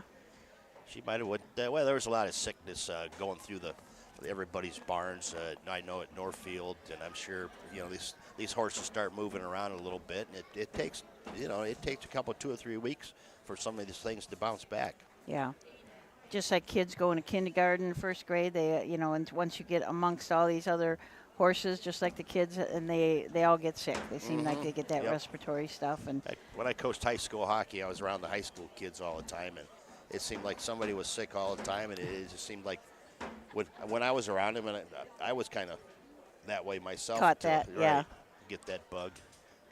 Yeah, it's like I walk into daycare to pick up my grandson, and there's just snotty noses everywhere. Oh, so that's kids for you. Yeah. Here comes Derek Flowers. And all the way from Jackson, Mississippi, comes number 3, Rockin' Remy, on train and delivered to victory by Derek Flowers. The blanket for this race is courtesy of Main and Sons. And you people in the grandstand, get ready, because Case Bateson is going to throw T-shirts into the audience.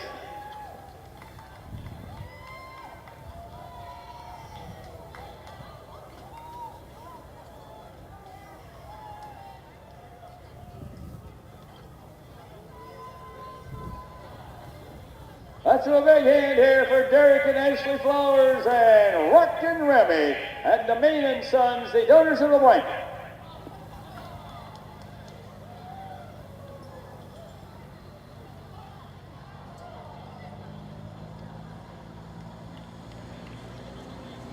We'll get the And the official Here's the placing rundown for from from Bill. the top.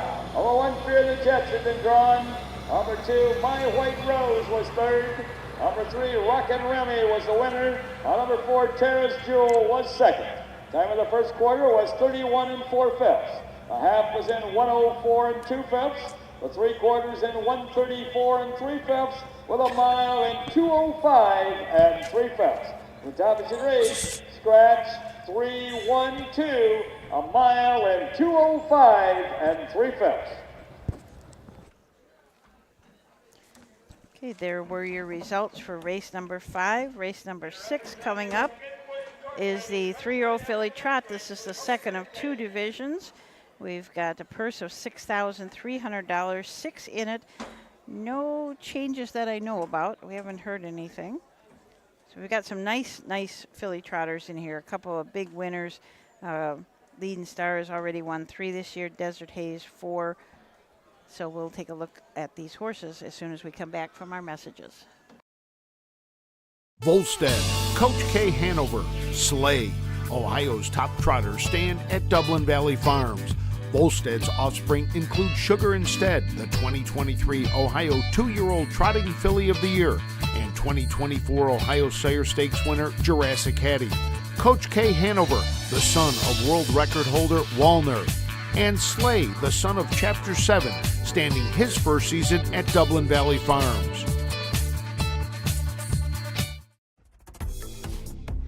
The future is bright in Ohio.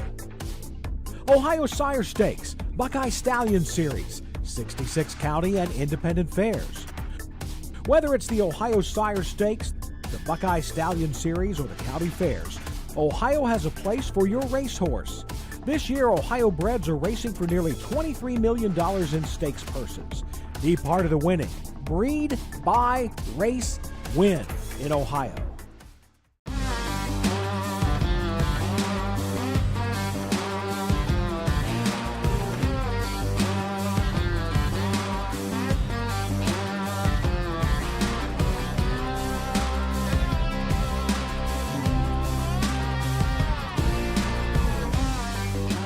Do you want your horse to shine in the winner's circle? Feed DAC Oil. It makes a world of difference.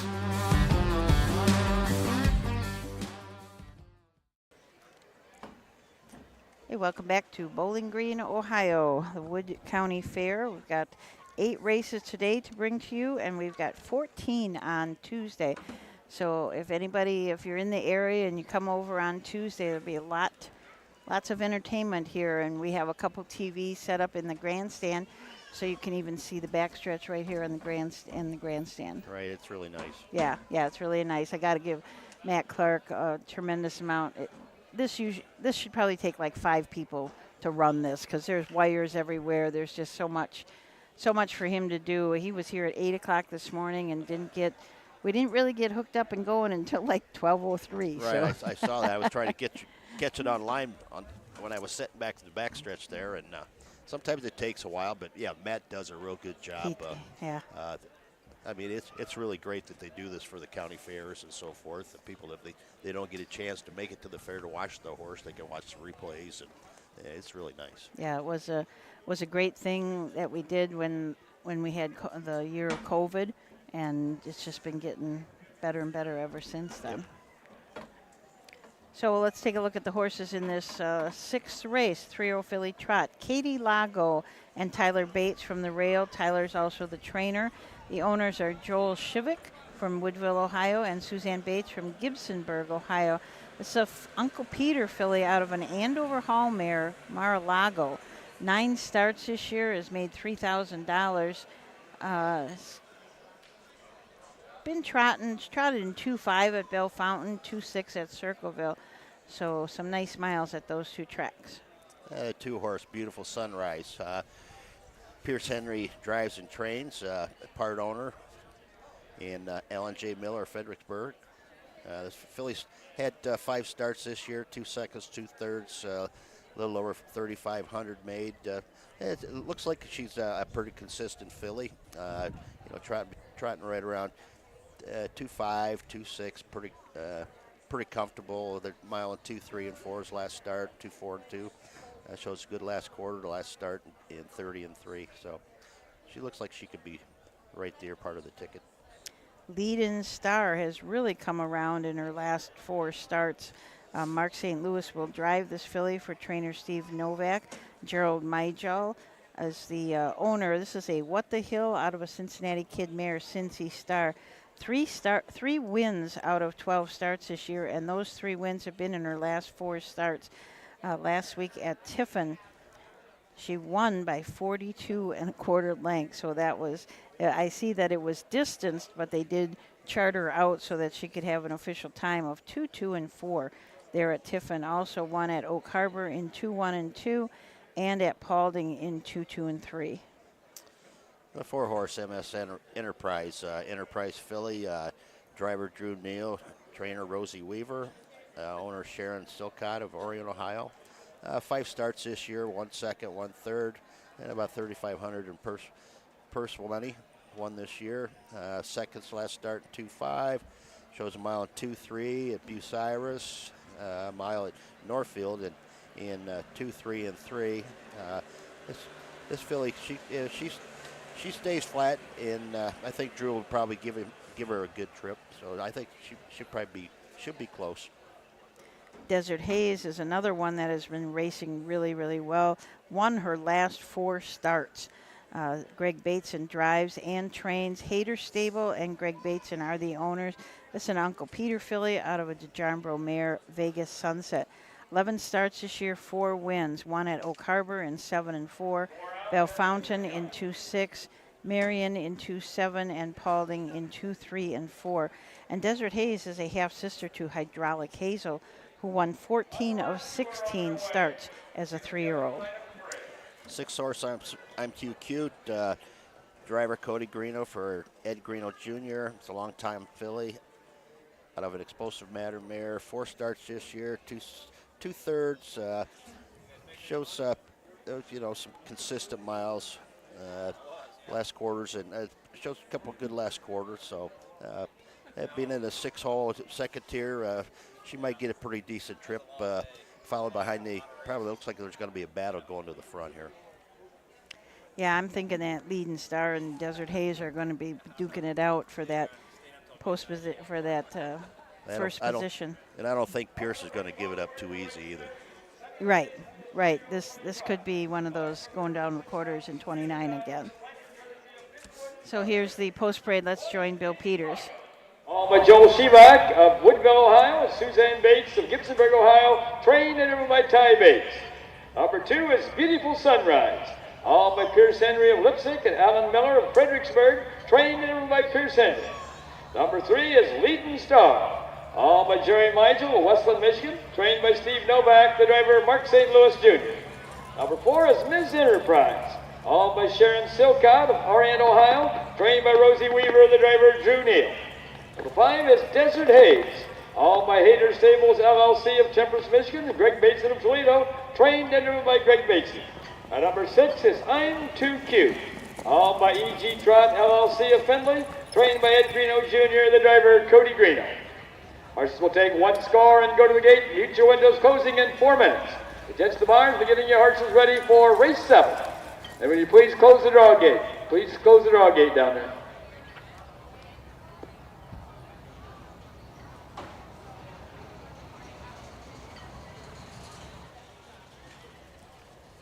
This, as we talked about, this is going to be a good start to this race because we've got not only we got horses that like to leave, but we know Mark St. Louis Jr., he kind of likes the front. Yes, he does. And Pierce. Yes. Well, everybody likes the front if you can get there. That's right. That's true. That's the place to be. It looks like this is going to be a little bit of battle. I look for the 4-horse maybe to leave out of there a little bit, see what happens on the inside. Yeah, it's going to be a great race, and don't forget we're going to be back here on Tuesday, and we've also some of you may be popping back and forth. Eaton started at 1 p.m. today, so we've got quite a few races over at Eaton. Monday and Tuesday will be at Lisbon, Tuesday and Wednesday at Wapakoneta, and Wednesday and Thursday at Xenia, and then of course right back here at Bowling Green on Tuesday with a 5 p.m. post time. So lots of racing coming up. I remember being in Lisbon. This has probably been 5 or 6 years ago. I was driving a pacing colt for the Hamlets. Didn't steer real well, and Travis Amos had a colt in there too, and the starter stopped right in the middle of the first turn, and the track is so narrow there anyway, and he hit that starting gate going 100. Ooh. And I just kind of closed my eyes. Jason Thompson was on the inside of me. We both looked at it. How did we get through that? Oh gosh. But yeah, that was quite an experience. Kind of scary. Yes. I always like to talk about, we have Huff's Guide from 1967, so we like to talk about what happened back then. And the Wood County Fair here at Bowling Green had 3 nights of racing then. The Wednesday, August 9th, Thursday, August 10th, and Friday, August 11th.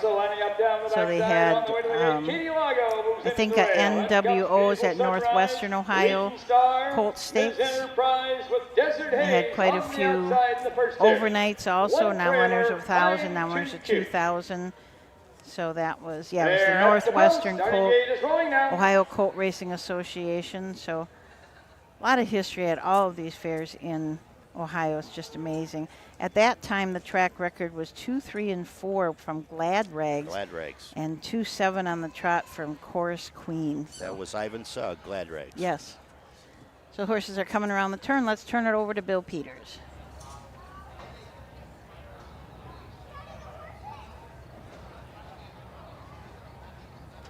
Here they come. They're off and trotting. The first horse away in the middle of the track is Leading Star. Up on the outside second is Desert Haze. At the rail third is Beautiful Sunrise. In their fourth is Katie Lago. Moving in their fifth is I'm Too Cute. To the last horse off stride momentarily went Ms. Enterprise. As they head down the backside, they're racing toward that quarter-mile mark. Mark St. Louis Jr. has Leading Star on top by a length and a half. Dropping in there second is Desert Haze, driven by Greg Mason. Racing third is Beautiful Sunrise, driven by Pierce Henry. Fourth is Katie Lago, driven by Ty Bates. Racing fifth is I'm Too Cute, driven by Cody Greeno. The last horse, Ms. Enterprise, driven by Drew Neal. First quarter trotted in 30 and 1/5 seconds. As they race around that upper turn to come down past the stand for the first time, that's still Leading Star with the lead. 2 lengths back second is Desert Haze. Beautiful Sunrise is third. Katie Lago fourth. I'm Too Cute is fifth, and trailing is Miss Enterprise. Coming down to the half-mile mark, that's still Mark St. Louis Jr. Leading Star by 2 lengths. Racing second is Desert Haze, and Beautiful Sunrise third with Katie Lago fourth. First half trotted in 102 and 2/5. As they round the turn now to head down the backside to race over that 3/4 mile mark. The one to catch is Leading Star. The closest horse second is Desert Haze. Desert Haze now edges up a little closer on the outside to challenge Leading Star. Racing third, Beautiful Sunrise. Katie Lago fourth. Moving up on the outside fifth is I'm Too Cute, and off stride sixth is Miss Enterprise. Going to the 3/4 mile mark. Desert Haze sticks her nose out in front on the outside, but not giving up along the rail is Leading Star. Beautiful Sunrise is third. Moving up fourth now is I'm Too Cute. 3/4 in 132 and 2/5. As they race around that upper turn to head for pay dirt. Now regaining the lead along the rail is Leading Star. Desert Haze on the outside second. Beautiful Sunrise third. Then comes I'm Too Cute, Katie Lago. As they race for home, it's Leading Star and Desert Haze trying to close fast on the outside once again. Leading Star and Desert Haze. Leading Star and Desert Haze. Leading Star and Desert Haze right together. Photo for win between Leading Star and Desert Haze. Beautiful Sunrise up for show. 1 mile and 2:04.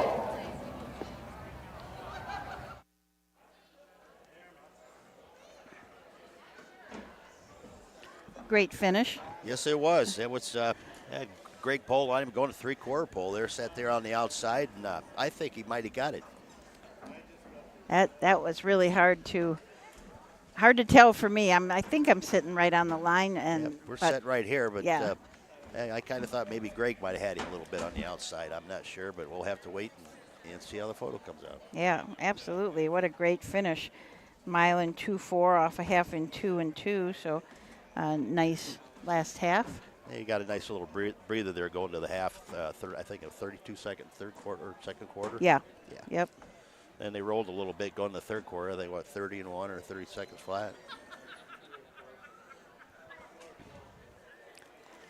I think Mr. Mygel might think that he got it. I see him getting down to the front at least. He's going to wait up here until they call it. It was close. When you race the Yeah, Desert 5 horse Haze got it on the outside. Yeah. So Desert Haze was your winner, and Leading Star a tight second. I think we're going to, maybe Jim will bring us that photo so we can show everybody how tight that was. And now, coming down the track in the winner's circle, on the way to Bill Cody for the difference station in Toledo, Ohio, comes number 5, Desert Haze, of my Haters Stables LLC, Greg Bateson, and trained in victory by Greg Bateson. The blanket of this race is courtesy of Midwood Incorporated. Simply rigged filly. I mean, she's just got a blind bridle, just hind trotting boots, a one head pole. Looks like just a kind of a plain snaffle bit. So Hey, those are the ones you like. yeah, probably Not a not lot too of hard to equipment. drive. Yes, absolutely. And of course, she is a half sister to Hydraulic Hazel, who won 14 of 16 as a 3-year-old. So she's certainly got the pedigree to be a good one. Yeah, look at it too. It's an Uncle Peter out of a DeJarmbro mare. Says, I know trot and hobbles are needed at some time, but boy, she's pretty without them. Yes. It just looks nice.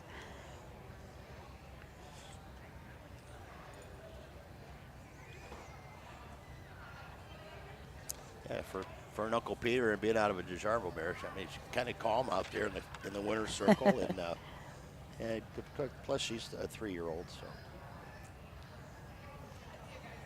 This would be her 12th lifetime win. So she does have some experience. That's a big hand here for Desert Haze and all concerned. That was a 26 lifetime start and 12 wins. That's not bad. So we'll get the rundown here from Bill in just a second. There are the official placings for race 6 from the top. Number 1, Katie Lago was 5th. Number 2, Beautiful Sunrise was third. Number 3, Leading Star was second. Number 4, Ms. Enterprise was sixth. Number 5, Desert Haze was the winner. Now number 6, I'm Too Cute was fourth.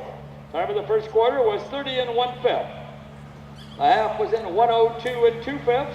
The 3/4 in 132 and 2/5 with a mile in 2:04. From the top it should read 5:32.614, a mile in 2:04.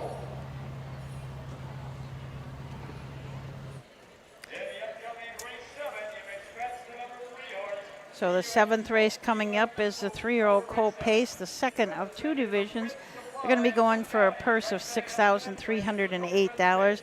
And the 3-horse, See You at the Smoke, is scratch sick. So no 3-horse, so we are scratched down to a field of just 4 3-year-old Colt Pacers.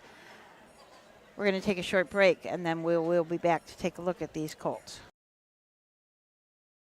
For over 50 years, Midland Acres has provided top-quality Ohio-bred colts and fillies. As a third-generation farm, we understand the importance of delivering well-cared-for and well-mannered yearlings. Get in the winner's circle with the yearlings by Fear the Dragon, Yankee Cruiser, Long Tom, Summa Cum Laude, Ready for Money, and Bit of a Legend. See our yearlings at the Blooded Horse Sale August 27th and the Ohio Select Sale September 13th. When you need supplies for your horse, one name stands out: Big D's. Since 1976, Big D's Tack and Vet Supply has been the equine experts you can trust. Whatever your horse needs is available at Big D's Tack and Vet Supply. Visit the retail outlet in Streetsboro, Ohio, or order online at bigdweb.com for fast shipping. Most orders ship that day. Or call 1-800-321-2142. Big D's Tack and Vet Supply. At Ohio State's Galbraith Equine Center, our veterinary champions are here for your champions 24/7, 365 days a year. Our expert team of boarded surgeons, sports medicine and rehabilitation specialists, together with veterinary cardiologists, internal medicine, and ophthalmologists, make our hospital your best resource for all sport horse performance issues. The Ohio State Veterinary Medical Center's Galbraith Equine Hospital. Call us today at 614-292-6661. So here is the photo for win from race number 6, and if you can see that, how really tight that was. It was about the same as the other one that we had. It's just, I can't tell which way to move it. Yeah, that was really tight. Nice photo. Thank goodness that we have these. It was a nail biter. Yeah.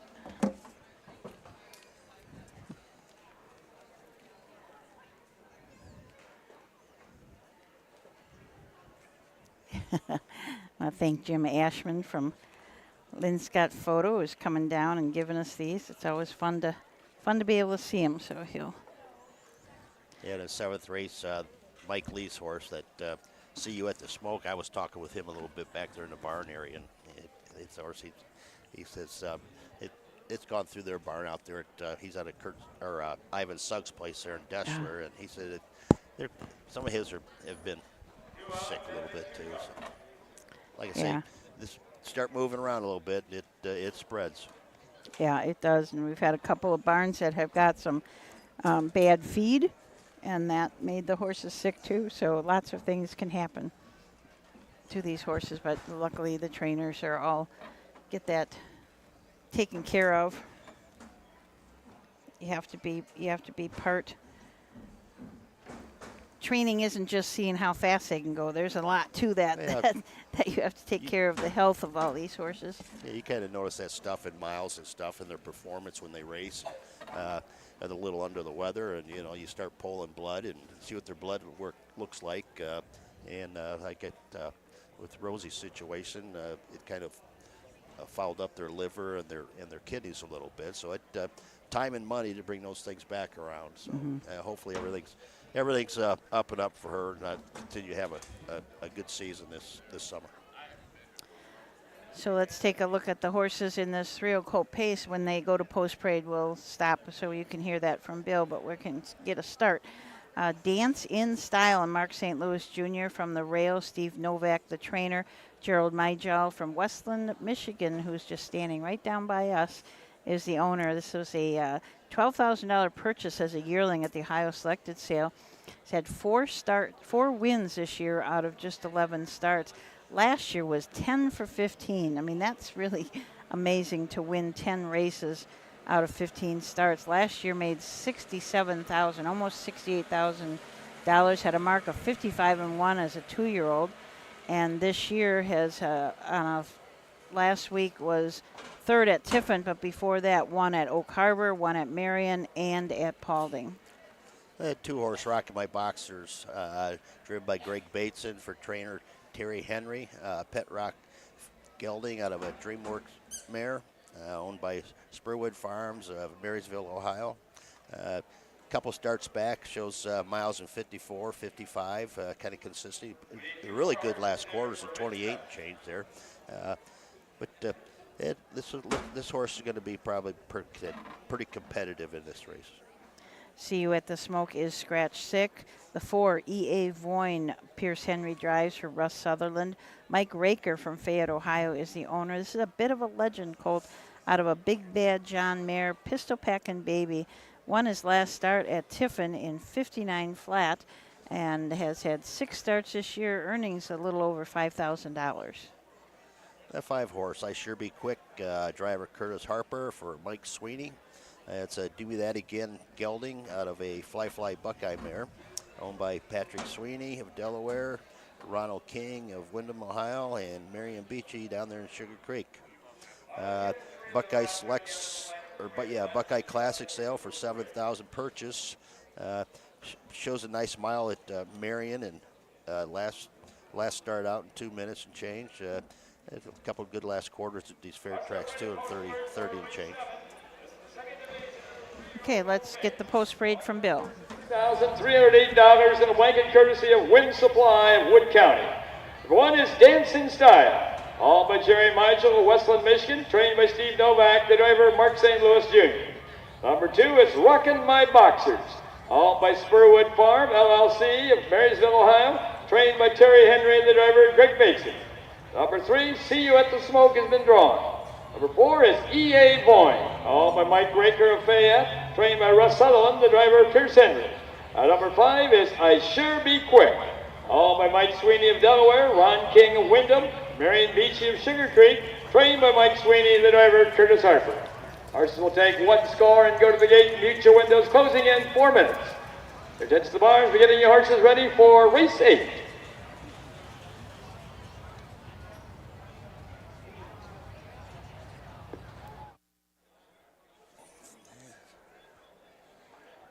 Almost lost my job as, what did you call it, sound engineer today. I have to push the buttons to get Bill on and then us, and then I forget. So I'm not a very good sound engineer, I guess. What are you guys doing?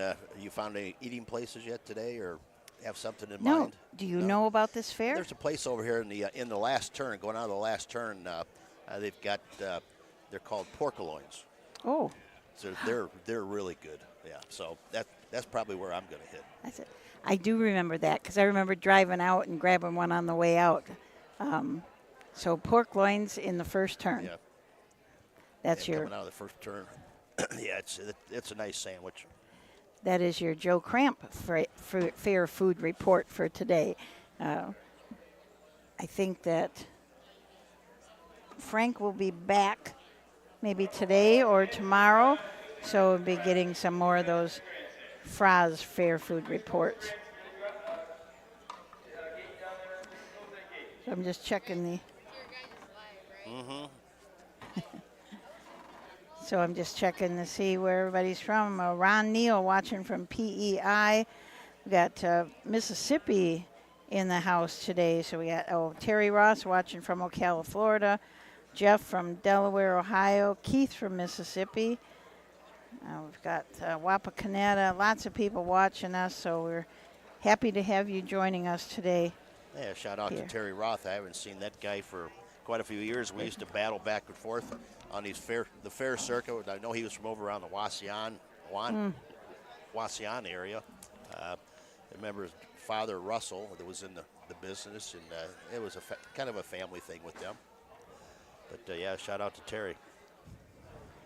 Yeah, we talk about those generational things, and it sure is. We've had a couple of little tiny babies in the sulky seats today in the winner's circle, so those kids will grow up and know that they were sitting behind a racehorse before they could walk.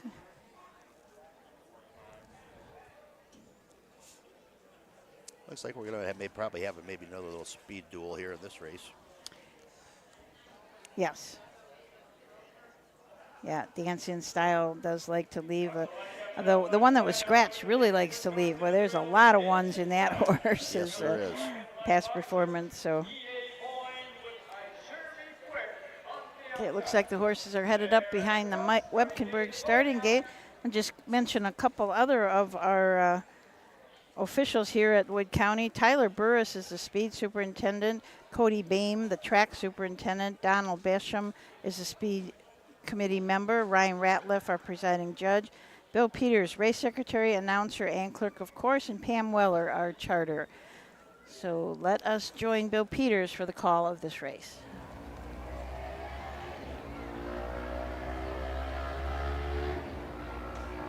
Here they come.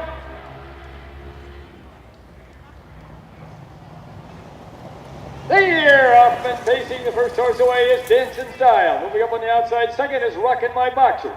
Moving up third on the outside is E.A. Boyne, and the last horse is I Sure Be Quick. As they make the turn now to head down the backside, the race over toward that quarter-mile mark. Mark St. Louis has Dancing Style on top by a length and a half. On the outside second is E.A. Boyne, driven by Pierce Henry. Along the rail third is Rockin' My Boxer, driven by Greg Basin. And the last horse is I Sure Be Quick, driven by Curtis Harper. As they go toward that quarter-mile mark, that's still Dancing Style with the lead. Racing second is Rockin' My Boxers. Third is E.A. Boyne, and then is I Sure Be Quick. First quarter paced in 29 and 2/5 seconds. As they race around that upper turn to come down past the stands for the first time. It is still Dancing Style with the lead.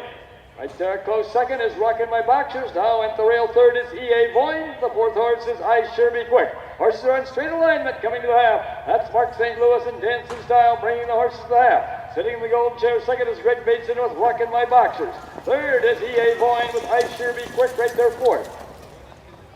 First half paced in 102 and 2/5. As they round the turn now to head down the backside to race over that 3/4 mile mark. They've got to catch Dancing Style. The closest horse second is Rockin' My Boxers. E.A. Boyne is still third, and trailing is I Sure Be Quick. The pace picks up a wee bit heading down the backside. That's Dancing Style still by a length and a half over Rockin' My Boxers. E.A. Boyne closing in a wee bit third, and fourth is I Sure Be Quick. Past the 3/4 mile mark. That's Dancing Style with the lead. On the outside second is Rockin' My Boxers with E.A. Boyne right there, close third. 3/4 in 132 as they race around that upper turn to head for pay dirt. That is still Dancing Style with the lead now by 2 lengths over Rockin' My Boxers with E.A. Boyne third and I Sure Be Quick fourth. As they race through the lane, it's Dancing Style and Rockin' My Boxers. It's going to be Dancing Style, and here's the outcome. Rockin' My Boxers up for second, up for third is E.A. Boyne.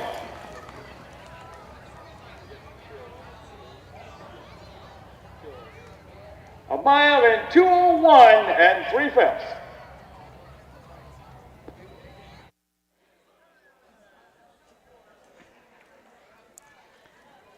Well, that was a great last half.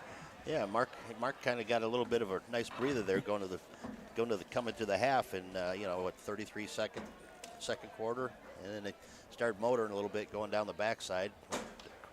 And, that was a good mile for these colts. Yeah, getting that breather, as we say, sometimes Mark St. Louis kind of won that race at the half, didn't he? Yeah, pretty much that 33 second quarter, and just kind of just sit there and relax his horse and saved him for the end. I see Greg, he tried the move that he did the start before in the 6th race, going to the quarter pole, but Mark's horse had said, I'll see you later. Yeah. Yeah, I certainly did. This has been quite a nice horse. And 10 wins out of 15 starts as a 2-year-old, won almost $68,000. Mark of 55-1 as a 2-year-old. It's got a mark of 56-2 this year.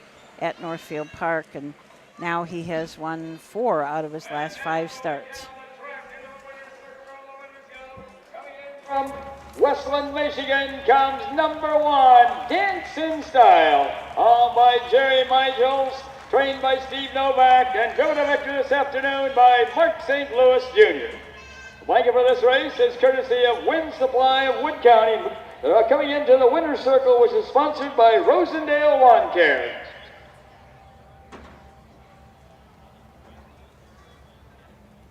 Let's have a big hand here for Jerry Michael, the Novak family, Stacy Curry, Mark St. Louis Jr., and Dancing Style, and the Wind Supply of Wood County, the donors of the blanket.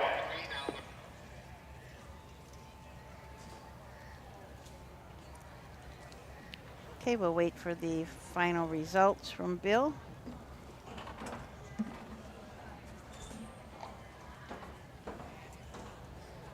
Here are the official placings for race 7 from the top. For 1, Dancing Style was the winner. Number 2, Rockin' My Boxers was second. Number 3, See You at the Smoke had been drawn. Number 4, E.A. Voyne was third. And number 5, I Sure Be Quick was fourth.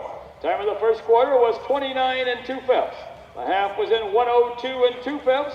The 3 quarters in 132 with a mile in 201 3/5. And the top it should read 1, 2, scratch, 3, 4 on the bottom. The mile in 201 3/5.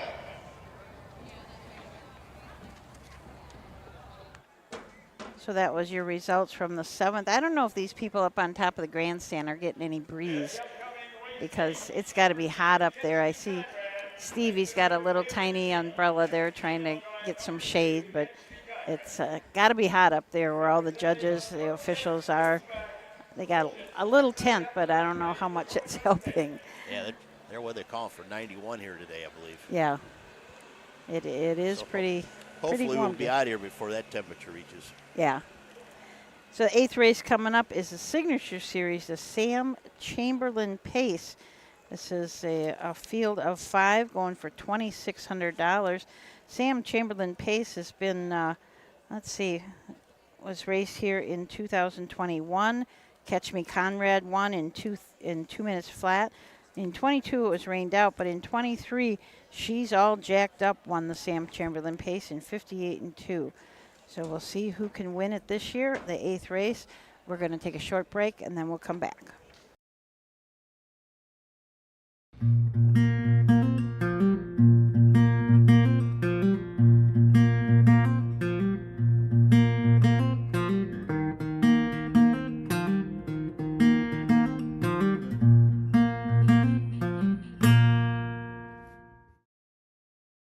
The history of the Wood County Fair held in Bowling Green, Ohio is anything but bland.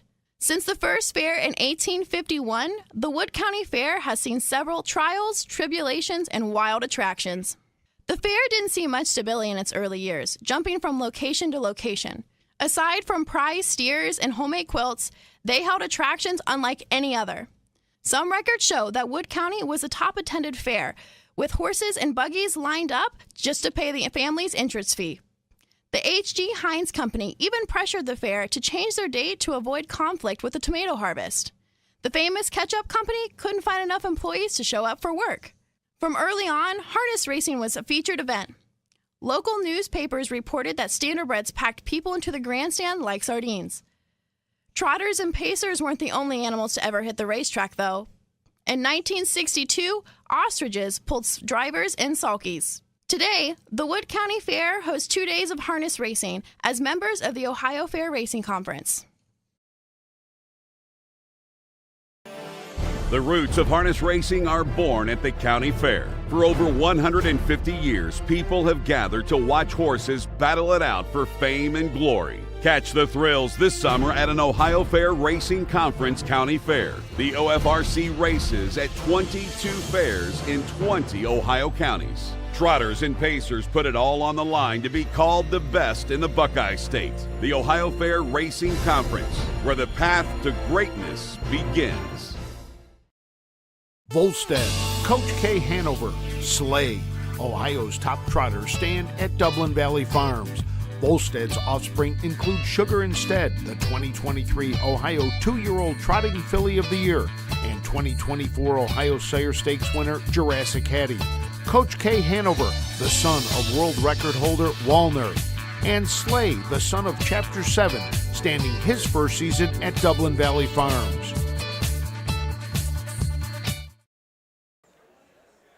Welcome back to Wood County Fair here in Bowling Green, Ohio. Coming up on our last race of the day, the Sam Chamberlain Pace Signature Series, going for a purse of $2,600. There's some nice old horses in this race, aren't there? Oh, yeah. These Signature Series, it's nice to see the. As a matter of fact, Frank and I talked about it last year, the Signature Series about these older horses. John Kinessi's got that Stony Ridge Top? Yeah, Stony Ridge Top. He was a nice horse. My son raced our nice trotting horse in the series last year. Decided just to race him at Northfield this year. But yeah, it's nice to see having some of these horses where they can make some money as they age a little bit, and kind of help pay for themselves and help with the bills for the younger ones too in the barn. Yeah, absolutely. And some of these guys they like to race. Oh yeah, The old horse of mine in Forest Law. He just loves to race, and he'll race on Monday. Tuesday he goes to the field. We pick him back up on Friday and jog him a couple of days, and he goes right down Race the him road. again. Those are the kind you like. Yes, absolutely. So from the rail, we got Famous Seamus. Mark Hedworth will drive for Karen Tsaki. Denmar Stables of Florida are the owners. He's a 6-year-old.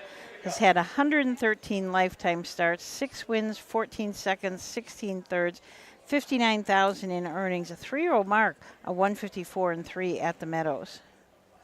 2-horse Catch Me Conrad. Greg Cook drives and trains and owns at Brooklyn, Michigan.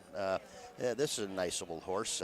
You get 215 lifetime starts, 59 wins, 31 seconds, 25 thirds, about 340,000 lifetime earnings. You got a mile at 150 on a mile track. So this horse kind of stands out a little bit.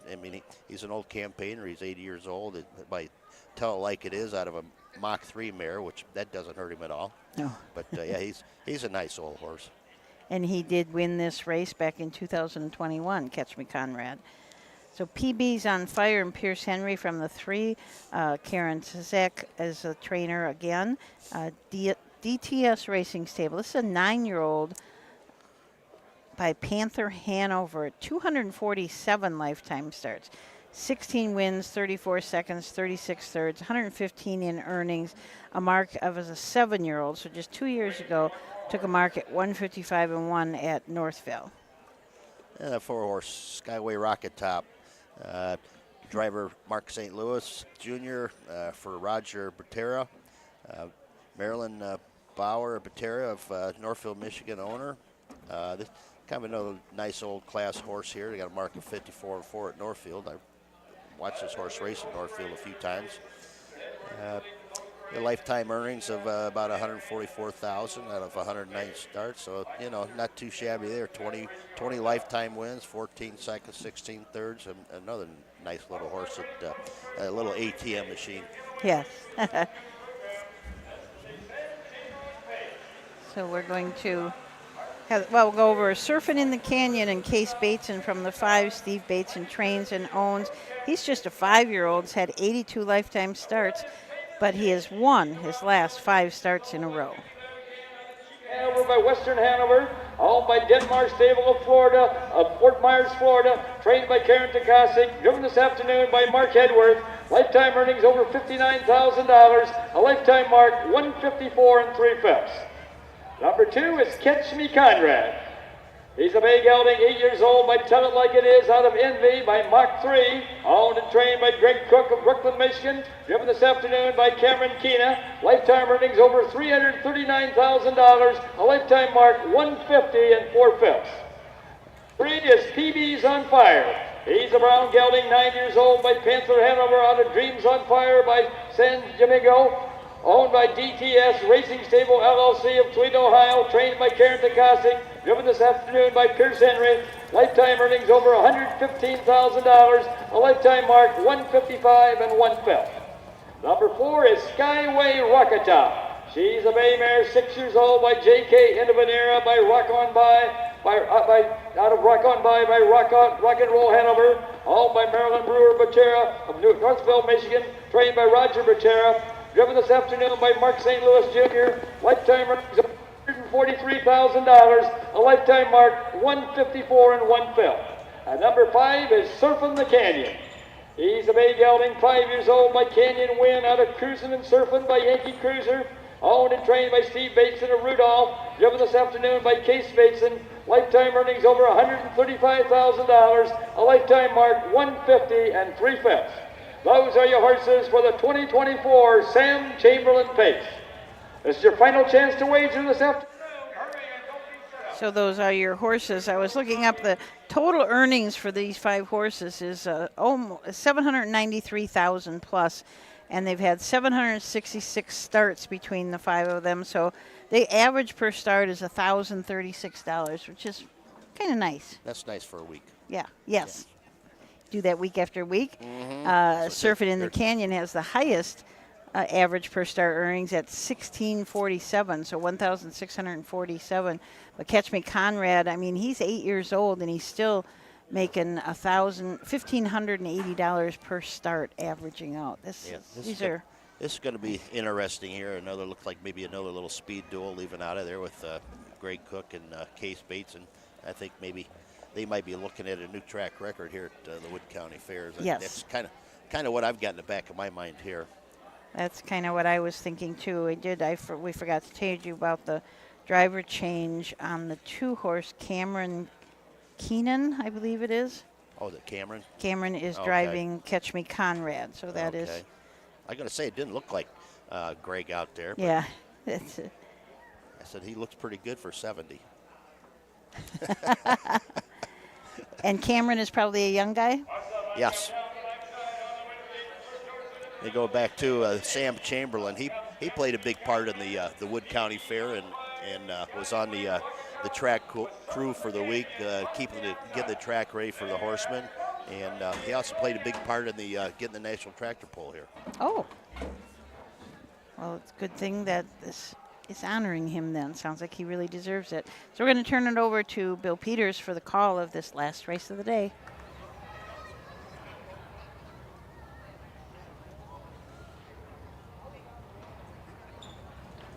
Here they come.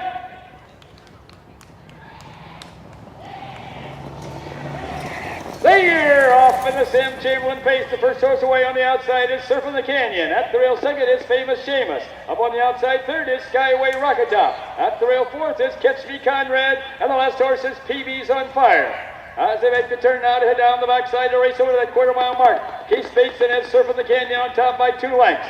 At the rail second, that is Famous Seamus, driven by Mark Edwards. On the outside third is Skyway Rocket Top, driven by Mark St. Louis Jr. At the rail fourth is Catch Me Conrad, driven by Cameron Keena. The last horse, PB's on Fire, driven by Pierce Henry. First quarter was paced in 29 seconds. As they race around that upper turn to come down past the stand for the first time. That's still Surfing the Canyon by 2 lengths. At the rail second, Famous Seamus. Skyway Rocket Top on the outside third. At the rail fourth, Catch Me Conrad. The last horse is PB's on Fire. Coming down to the half-mile mark, that's Case Bateson and Surfing the Canyon, bringing the horses to the half. 2.5 lengths back, second is Famous Seamus. Skyway Rocket Top, 7 on the outside third. At the rail fourth, Catch Me Conrad, and moving up fifth is PB's on Fire. First half paced in 59 3/5 seconds. As they round the turn now to head down the backside to race over to the 3/4 mile mark. That's Surfing the Canyon now by 3.5 lengths. Famous Seamus is still second. On the outside third is Skyway Rocket Top. Locked in with no place to go along the rail fourth is Catch Me Conrad. And moving up fifth is PB's on Fire. Going to the 3/4 mile mark, that's Surfing the Canyon now opening up by 7 lengths. At the rail second is Famous Seamus, and on the outside third, Skyway Rocket Top. 3/4 in 128 2/5.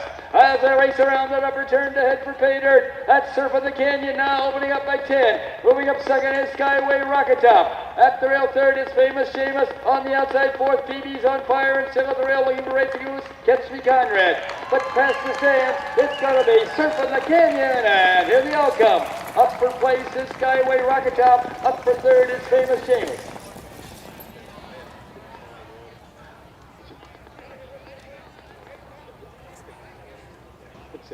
A mile in 1:57 and 2/5. That did it. Track record. Yep, new track record. Kind of looked like that's what Case was shooting for, wasn't it? By a fifth of a second, I believe. Yeah, yep. It was held by Knight Pro 157 and 3, so 157 and 2. One for the Batesons in the history books here at the Wood County Yes. Fair. And also being locals. Yeah, that's the nice part. I think there was a lot of cheering going on in the stands here when Case crossed that finish line, and that makes us 6 in a row for this horse. I think they had to pay him to get here, though. They had to pay Case? His fans. Yeah. Yeah, I think they paid him to show up today.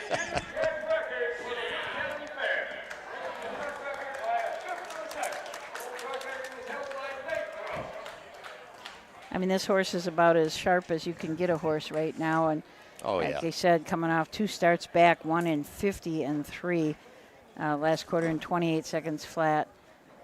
He's just been racing super. And he's a good-looking horse, too. Yes, he is. He's a real good-looking horse. Well, congratulations to the Batesons. Steve's been a long-time friend. I remember him as a young lad with running around with Forrest Warner, which was a past president of the Ohio Harness Horsemen's Association. Kind of new. We used to call him Hap.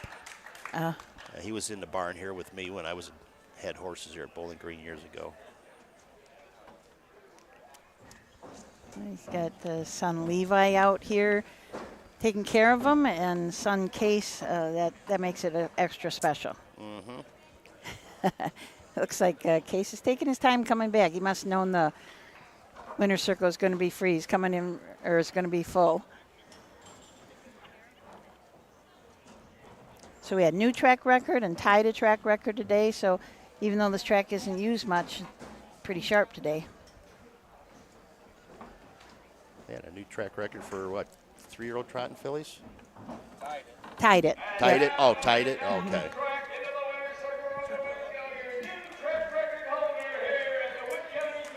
Comes number 5, Surfing the Canyon. Owned and trained by Steve Bateson and driven to victory by Case Bateson. Pacing that mile in 1:57 and 2/5, beating Knight Pro's record of 1:57 and 3/5 by a fifth of a second. The blanket for this race is courtesy of ProTech HVAC Solutions.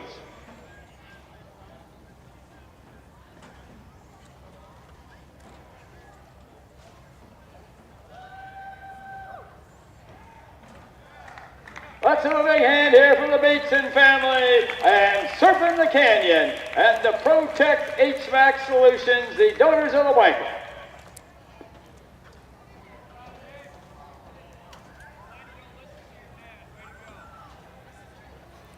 Okay, so we'll get the rundown here from Bill in just a second. Yeah, I'm gonna He said, have a little talk with Case when I get back there and tell him the judges are kind of looking about him going maybe inside the pylons. Get him thinking a little bit. you get him. You just got to tease him a little, don't you? Well, Case is just one of them young guys that is friendly as all get out. I had him in the Harness Horse Youth Camp when I first came here to Ohio, so he was a nice kid. He's a good kid. We're going to be joined here by probably an excited Steve Bateson. Are you kind of excited? How about that? Just telling Susan I'll go back there and mess with him a little bit until the judges are looking at him going inside the pylons in the last turn. This horse is so sharp. He's sharp, and you're always nervous. I'm always nervous at the Wood County Fair, and there are the official placings for usually more nervous when my son's driving. Number 3, PB's on Fire was 4th. Number 4, Skyway Rocket Top was 2nd. And number 5, Surfing the Canyon was the winner. Time of the first quarter was 29 seconds. The half was in 59 and 3/5. The 3 quarters in 1:28 and 2/5. With a mile in 1:57 and 2/5. From the top it should read 3, 5, 4, 2, 1 on the bottom. The mile in 1:57 and 2/5. Am I on? Yes. I was on the broadcast earlier, and we really didn't talk about this race, and I kind of didn't want to. I didn't want to jinx it, and I had lined up Joe, so I was appreciative that Joe was able to finish the broadcast. But you don't get horses like this to perform like this. Yeah, it's a signature series race, but these races are tough, and to ever think I would have a horse win 6 in a row is just unheard of. And Case wanted to come back to drive it, and I said, yeah, if you want to come back and drive it. So, as we entered the last turn, as a father, all I'm thinking is don't fall off. Because I think the horse knows the way to the finish line. It's like, just don't fall off. So it was kind of cool. Was he getting a little pale from going too fast? No. In the winner's circle, he goes, Dad, I had no idea we were even close. He goes, I really didn't ask him for nothing. Oh, it looks like our objective isn't to break track record. Just win. Yeah. Do the best. Give the horse a shot. And I will say, he was a little nervous out of the 5-hole. He goes, I don't want to get parked and look silly. And I said, the horse has class. I said, if you're going to be parked, it's going to be around one turn. There'll be a seat open up by the backside. I said, you can't take back at the Wood County Fair with this horse.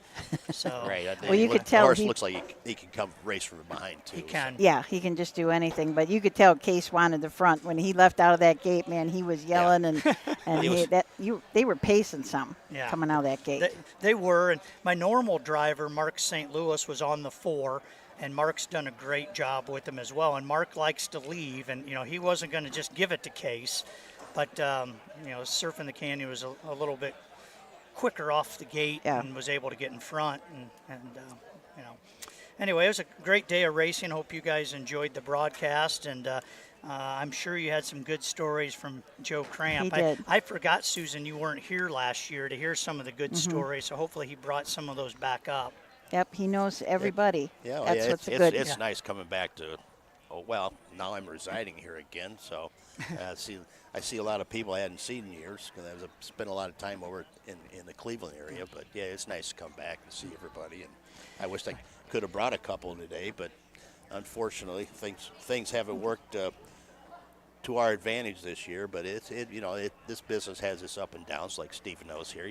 Like you say, it's nice to have a horse like this. Yeah. Yeah, it's just, for me, this has always been a hobby. And when you get a nice horse, he's nice to be around. The youngest boy that grooms him, he trains this horse. I mean, he trained him at my farm track in 2.5 in a jog cart about a month ago. And it's a nice farm track, but he trained him in 2.5 in a jog cart. But for a kid that's 15 years old and weighs 100 pounds soaking wet, but it's just. When you have a nice one, you try to savor it because you just never know when you're going to get another one. And anyway. That's right. But to win 6 in a row, that's a huge accomplishment. Yeah. Huge accomplishment for your family, and nothing like winning at your home fair. Yeah. A lot of family was in the crowd, and that's pretty cool. Yeah, especially a couple of starts back where he went down at Scioto in 50 and change. I mean, that was a big mile. That was a big mile, and he had to come from the second tier that night. And Case came over from Pennsylvania and drove him, and that was a little bit of almost a tearjerker because Levi and I took him down. Case got to drive it. My fastest mile as a trainer. His fastest drive as a driver. That's what I was telling Susan, too. I said, your youngest son are groomed, the oldest one drove, and you're the proud papa. Yeah. And Case always says Levi has him ready. He never gives me any credit. None. That's good. But, hey, I'm going to step back there, but I'll be back Tuesday night on the broadcast. If Joe's in town, we can bring him in for relief. But thank you for the good broadcast today. 14 races on Tuesday. We sure got to thank Matt for getting this all hooked up because this is he's the man. He's a job genius. and a half. He's a genius. He is. All right, everybody. I think that's it for the day. Don't forget, they're still racing at Eaton. Monday and Tuesday will be at Lisbon. Tuesday, Wednesday, Wapakoneta, and Wednesday, Thursday, Xenia. So for Joe Cramp, Matt Clark, and myself, Susan Schroeder, we hope you have a great rest of your day. Good night, everyone. All right, yeah, thanks for having me.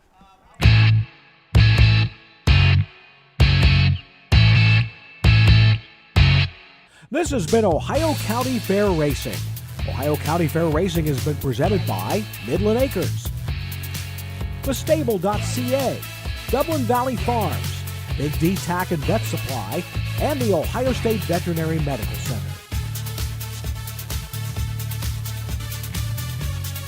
Ohio County Fair Racing is a presentation of the Ohio Harness Horsemen's Association.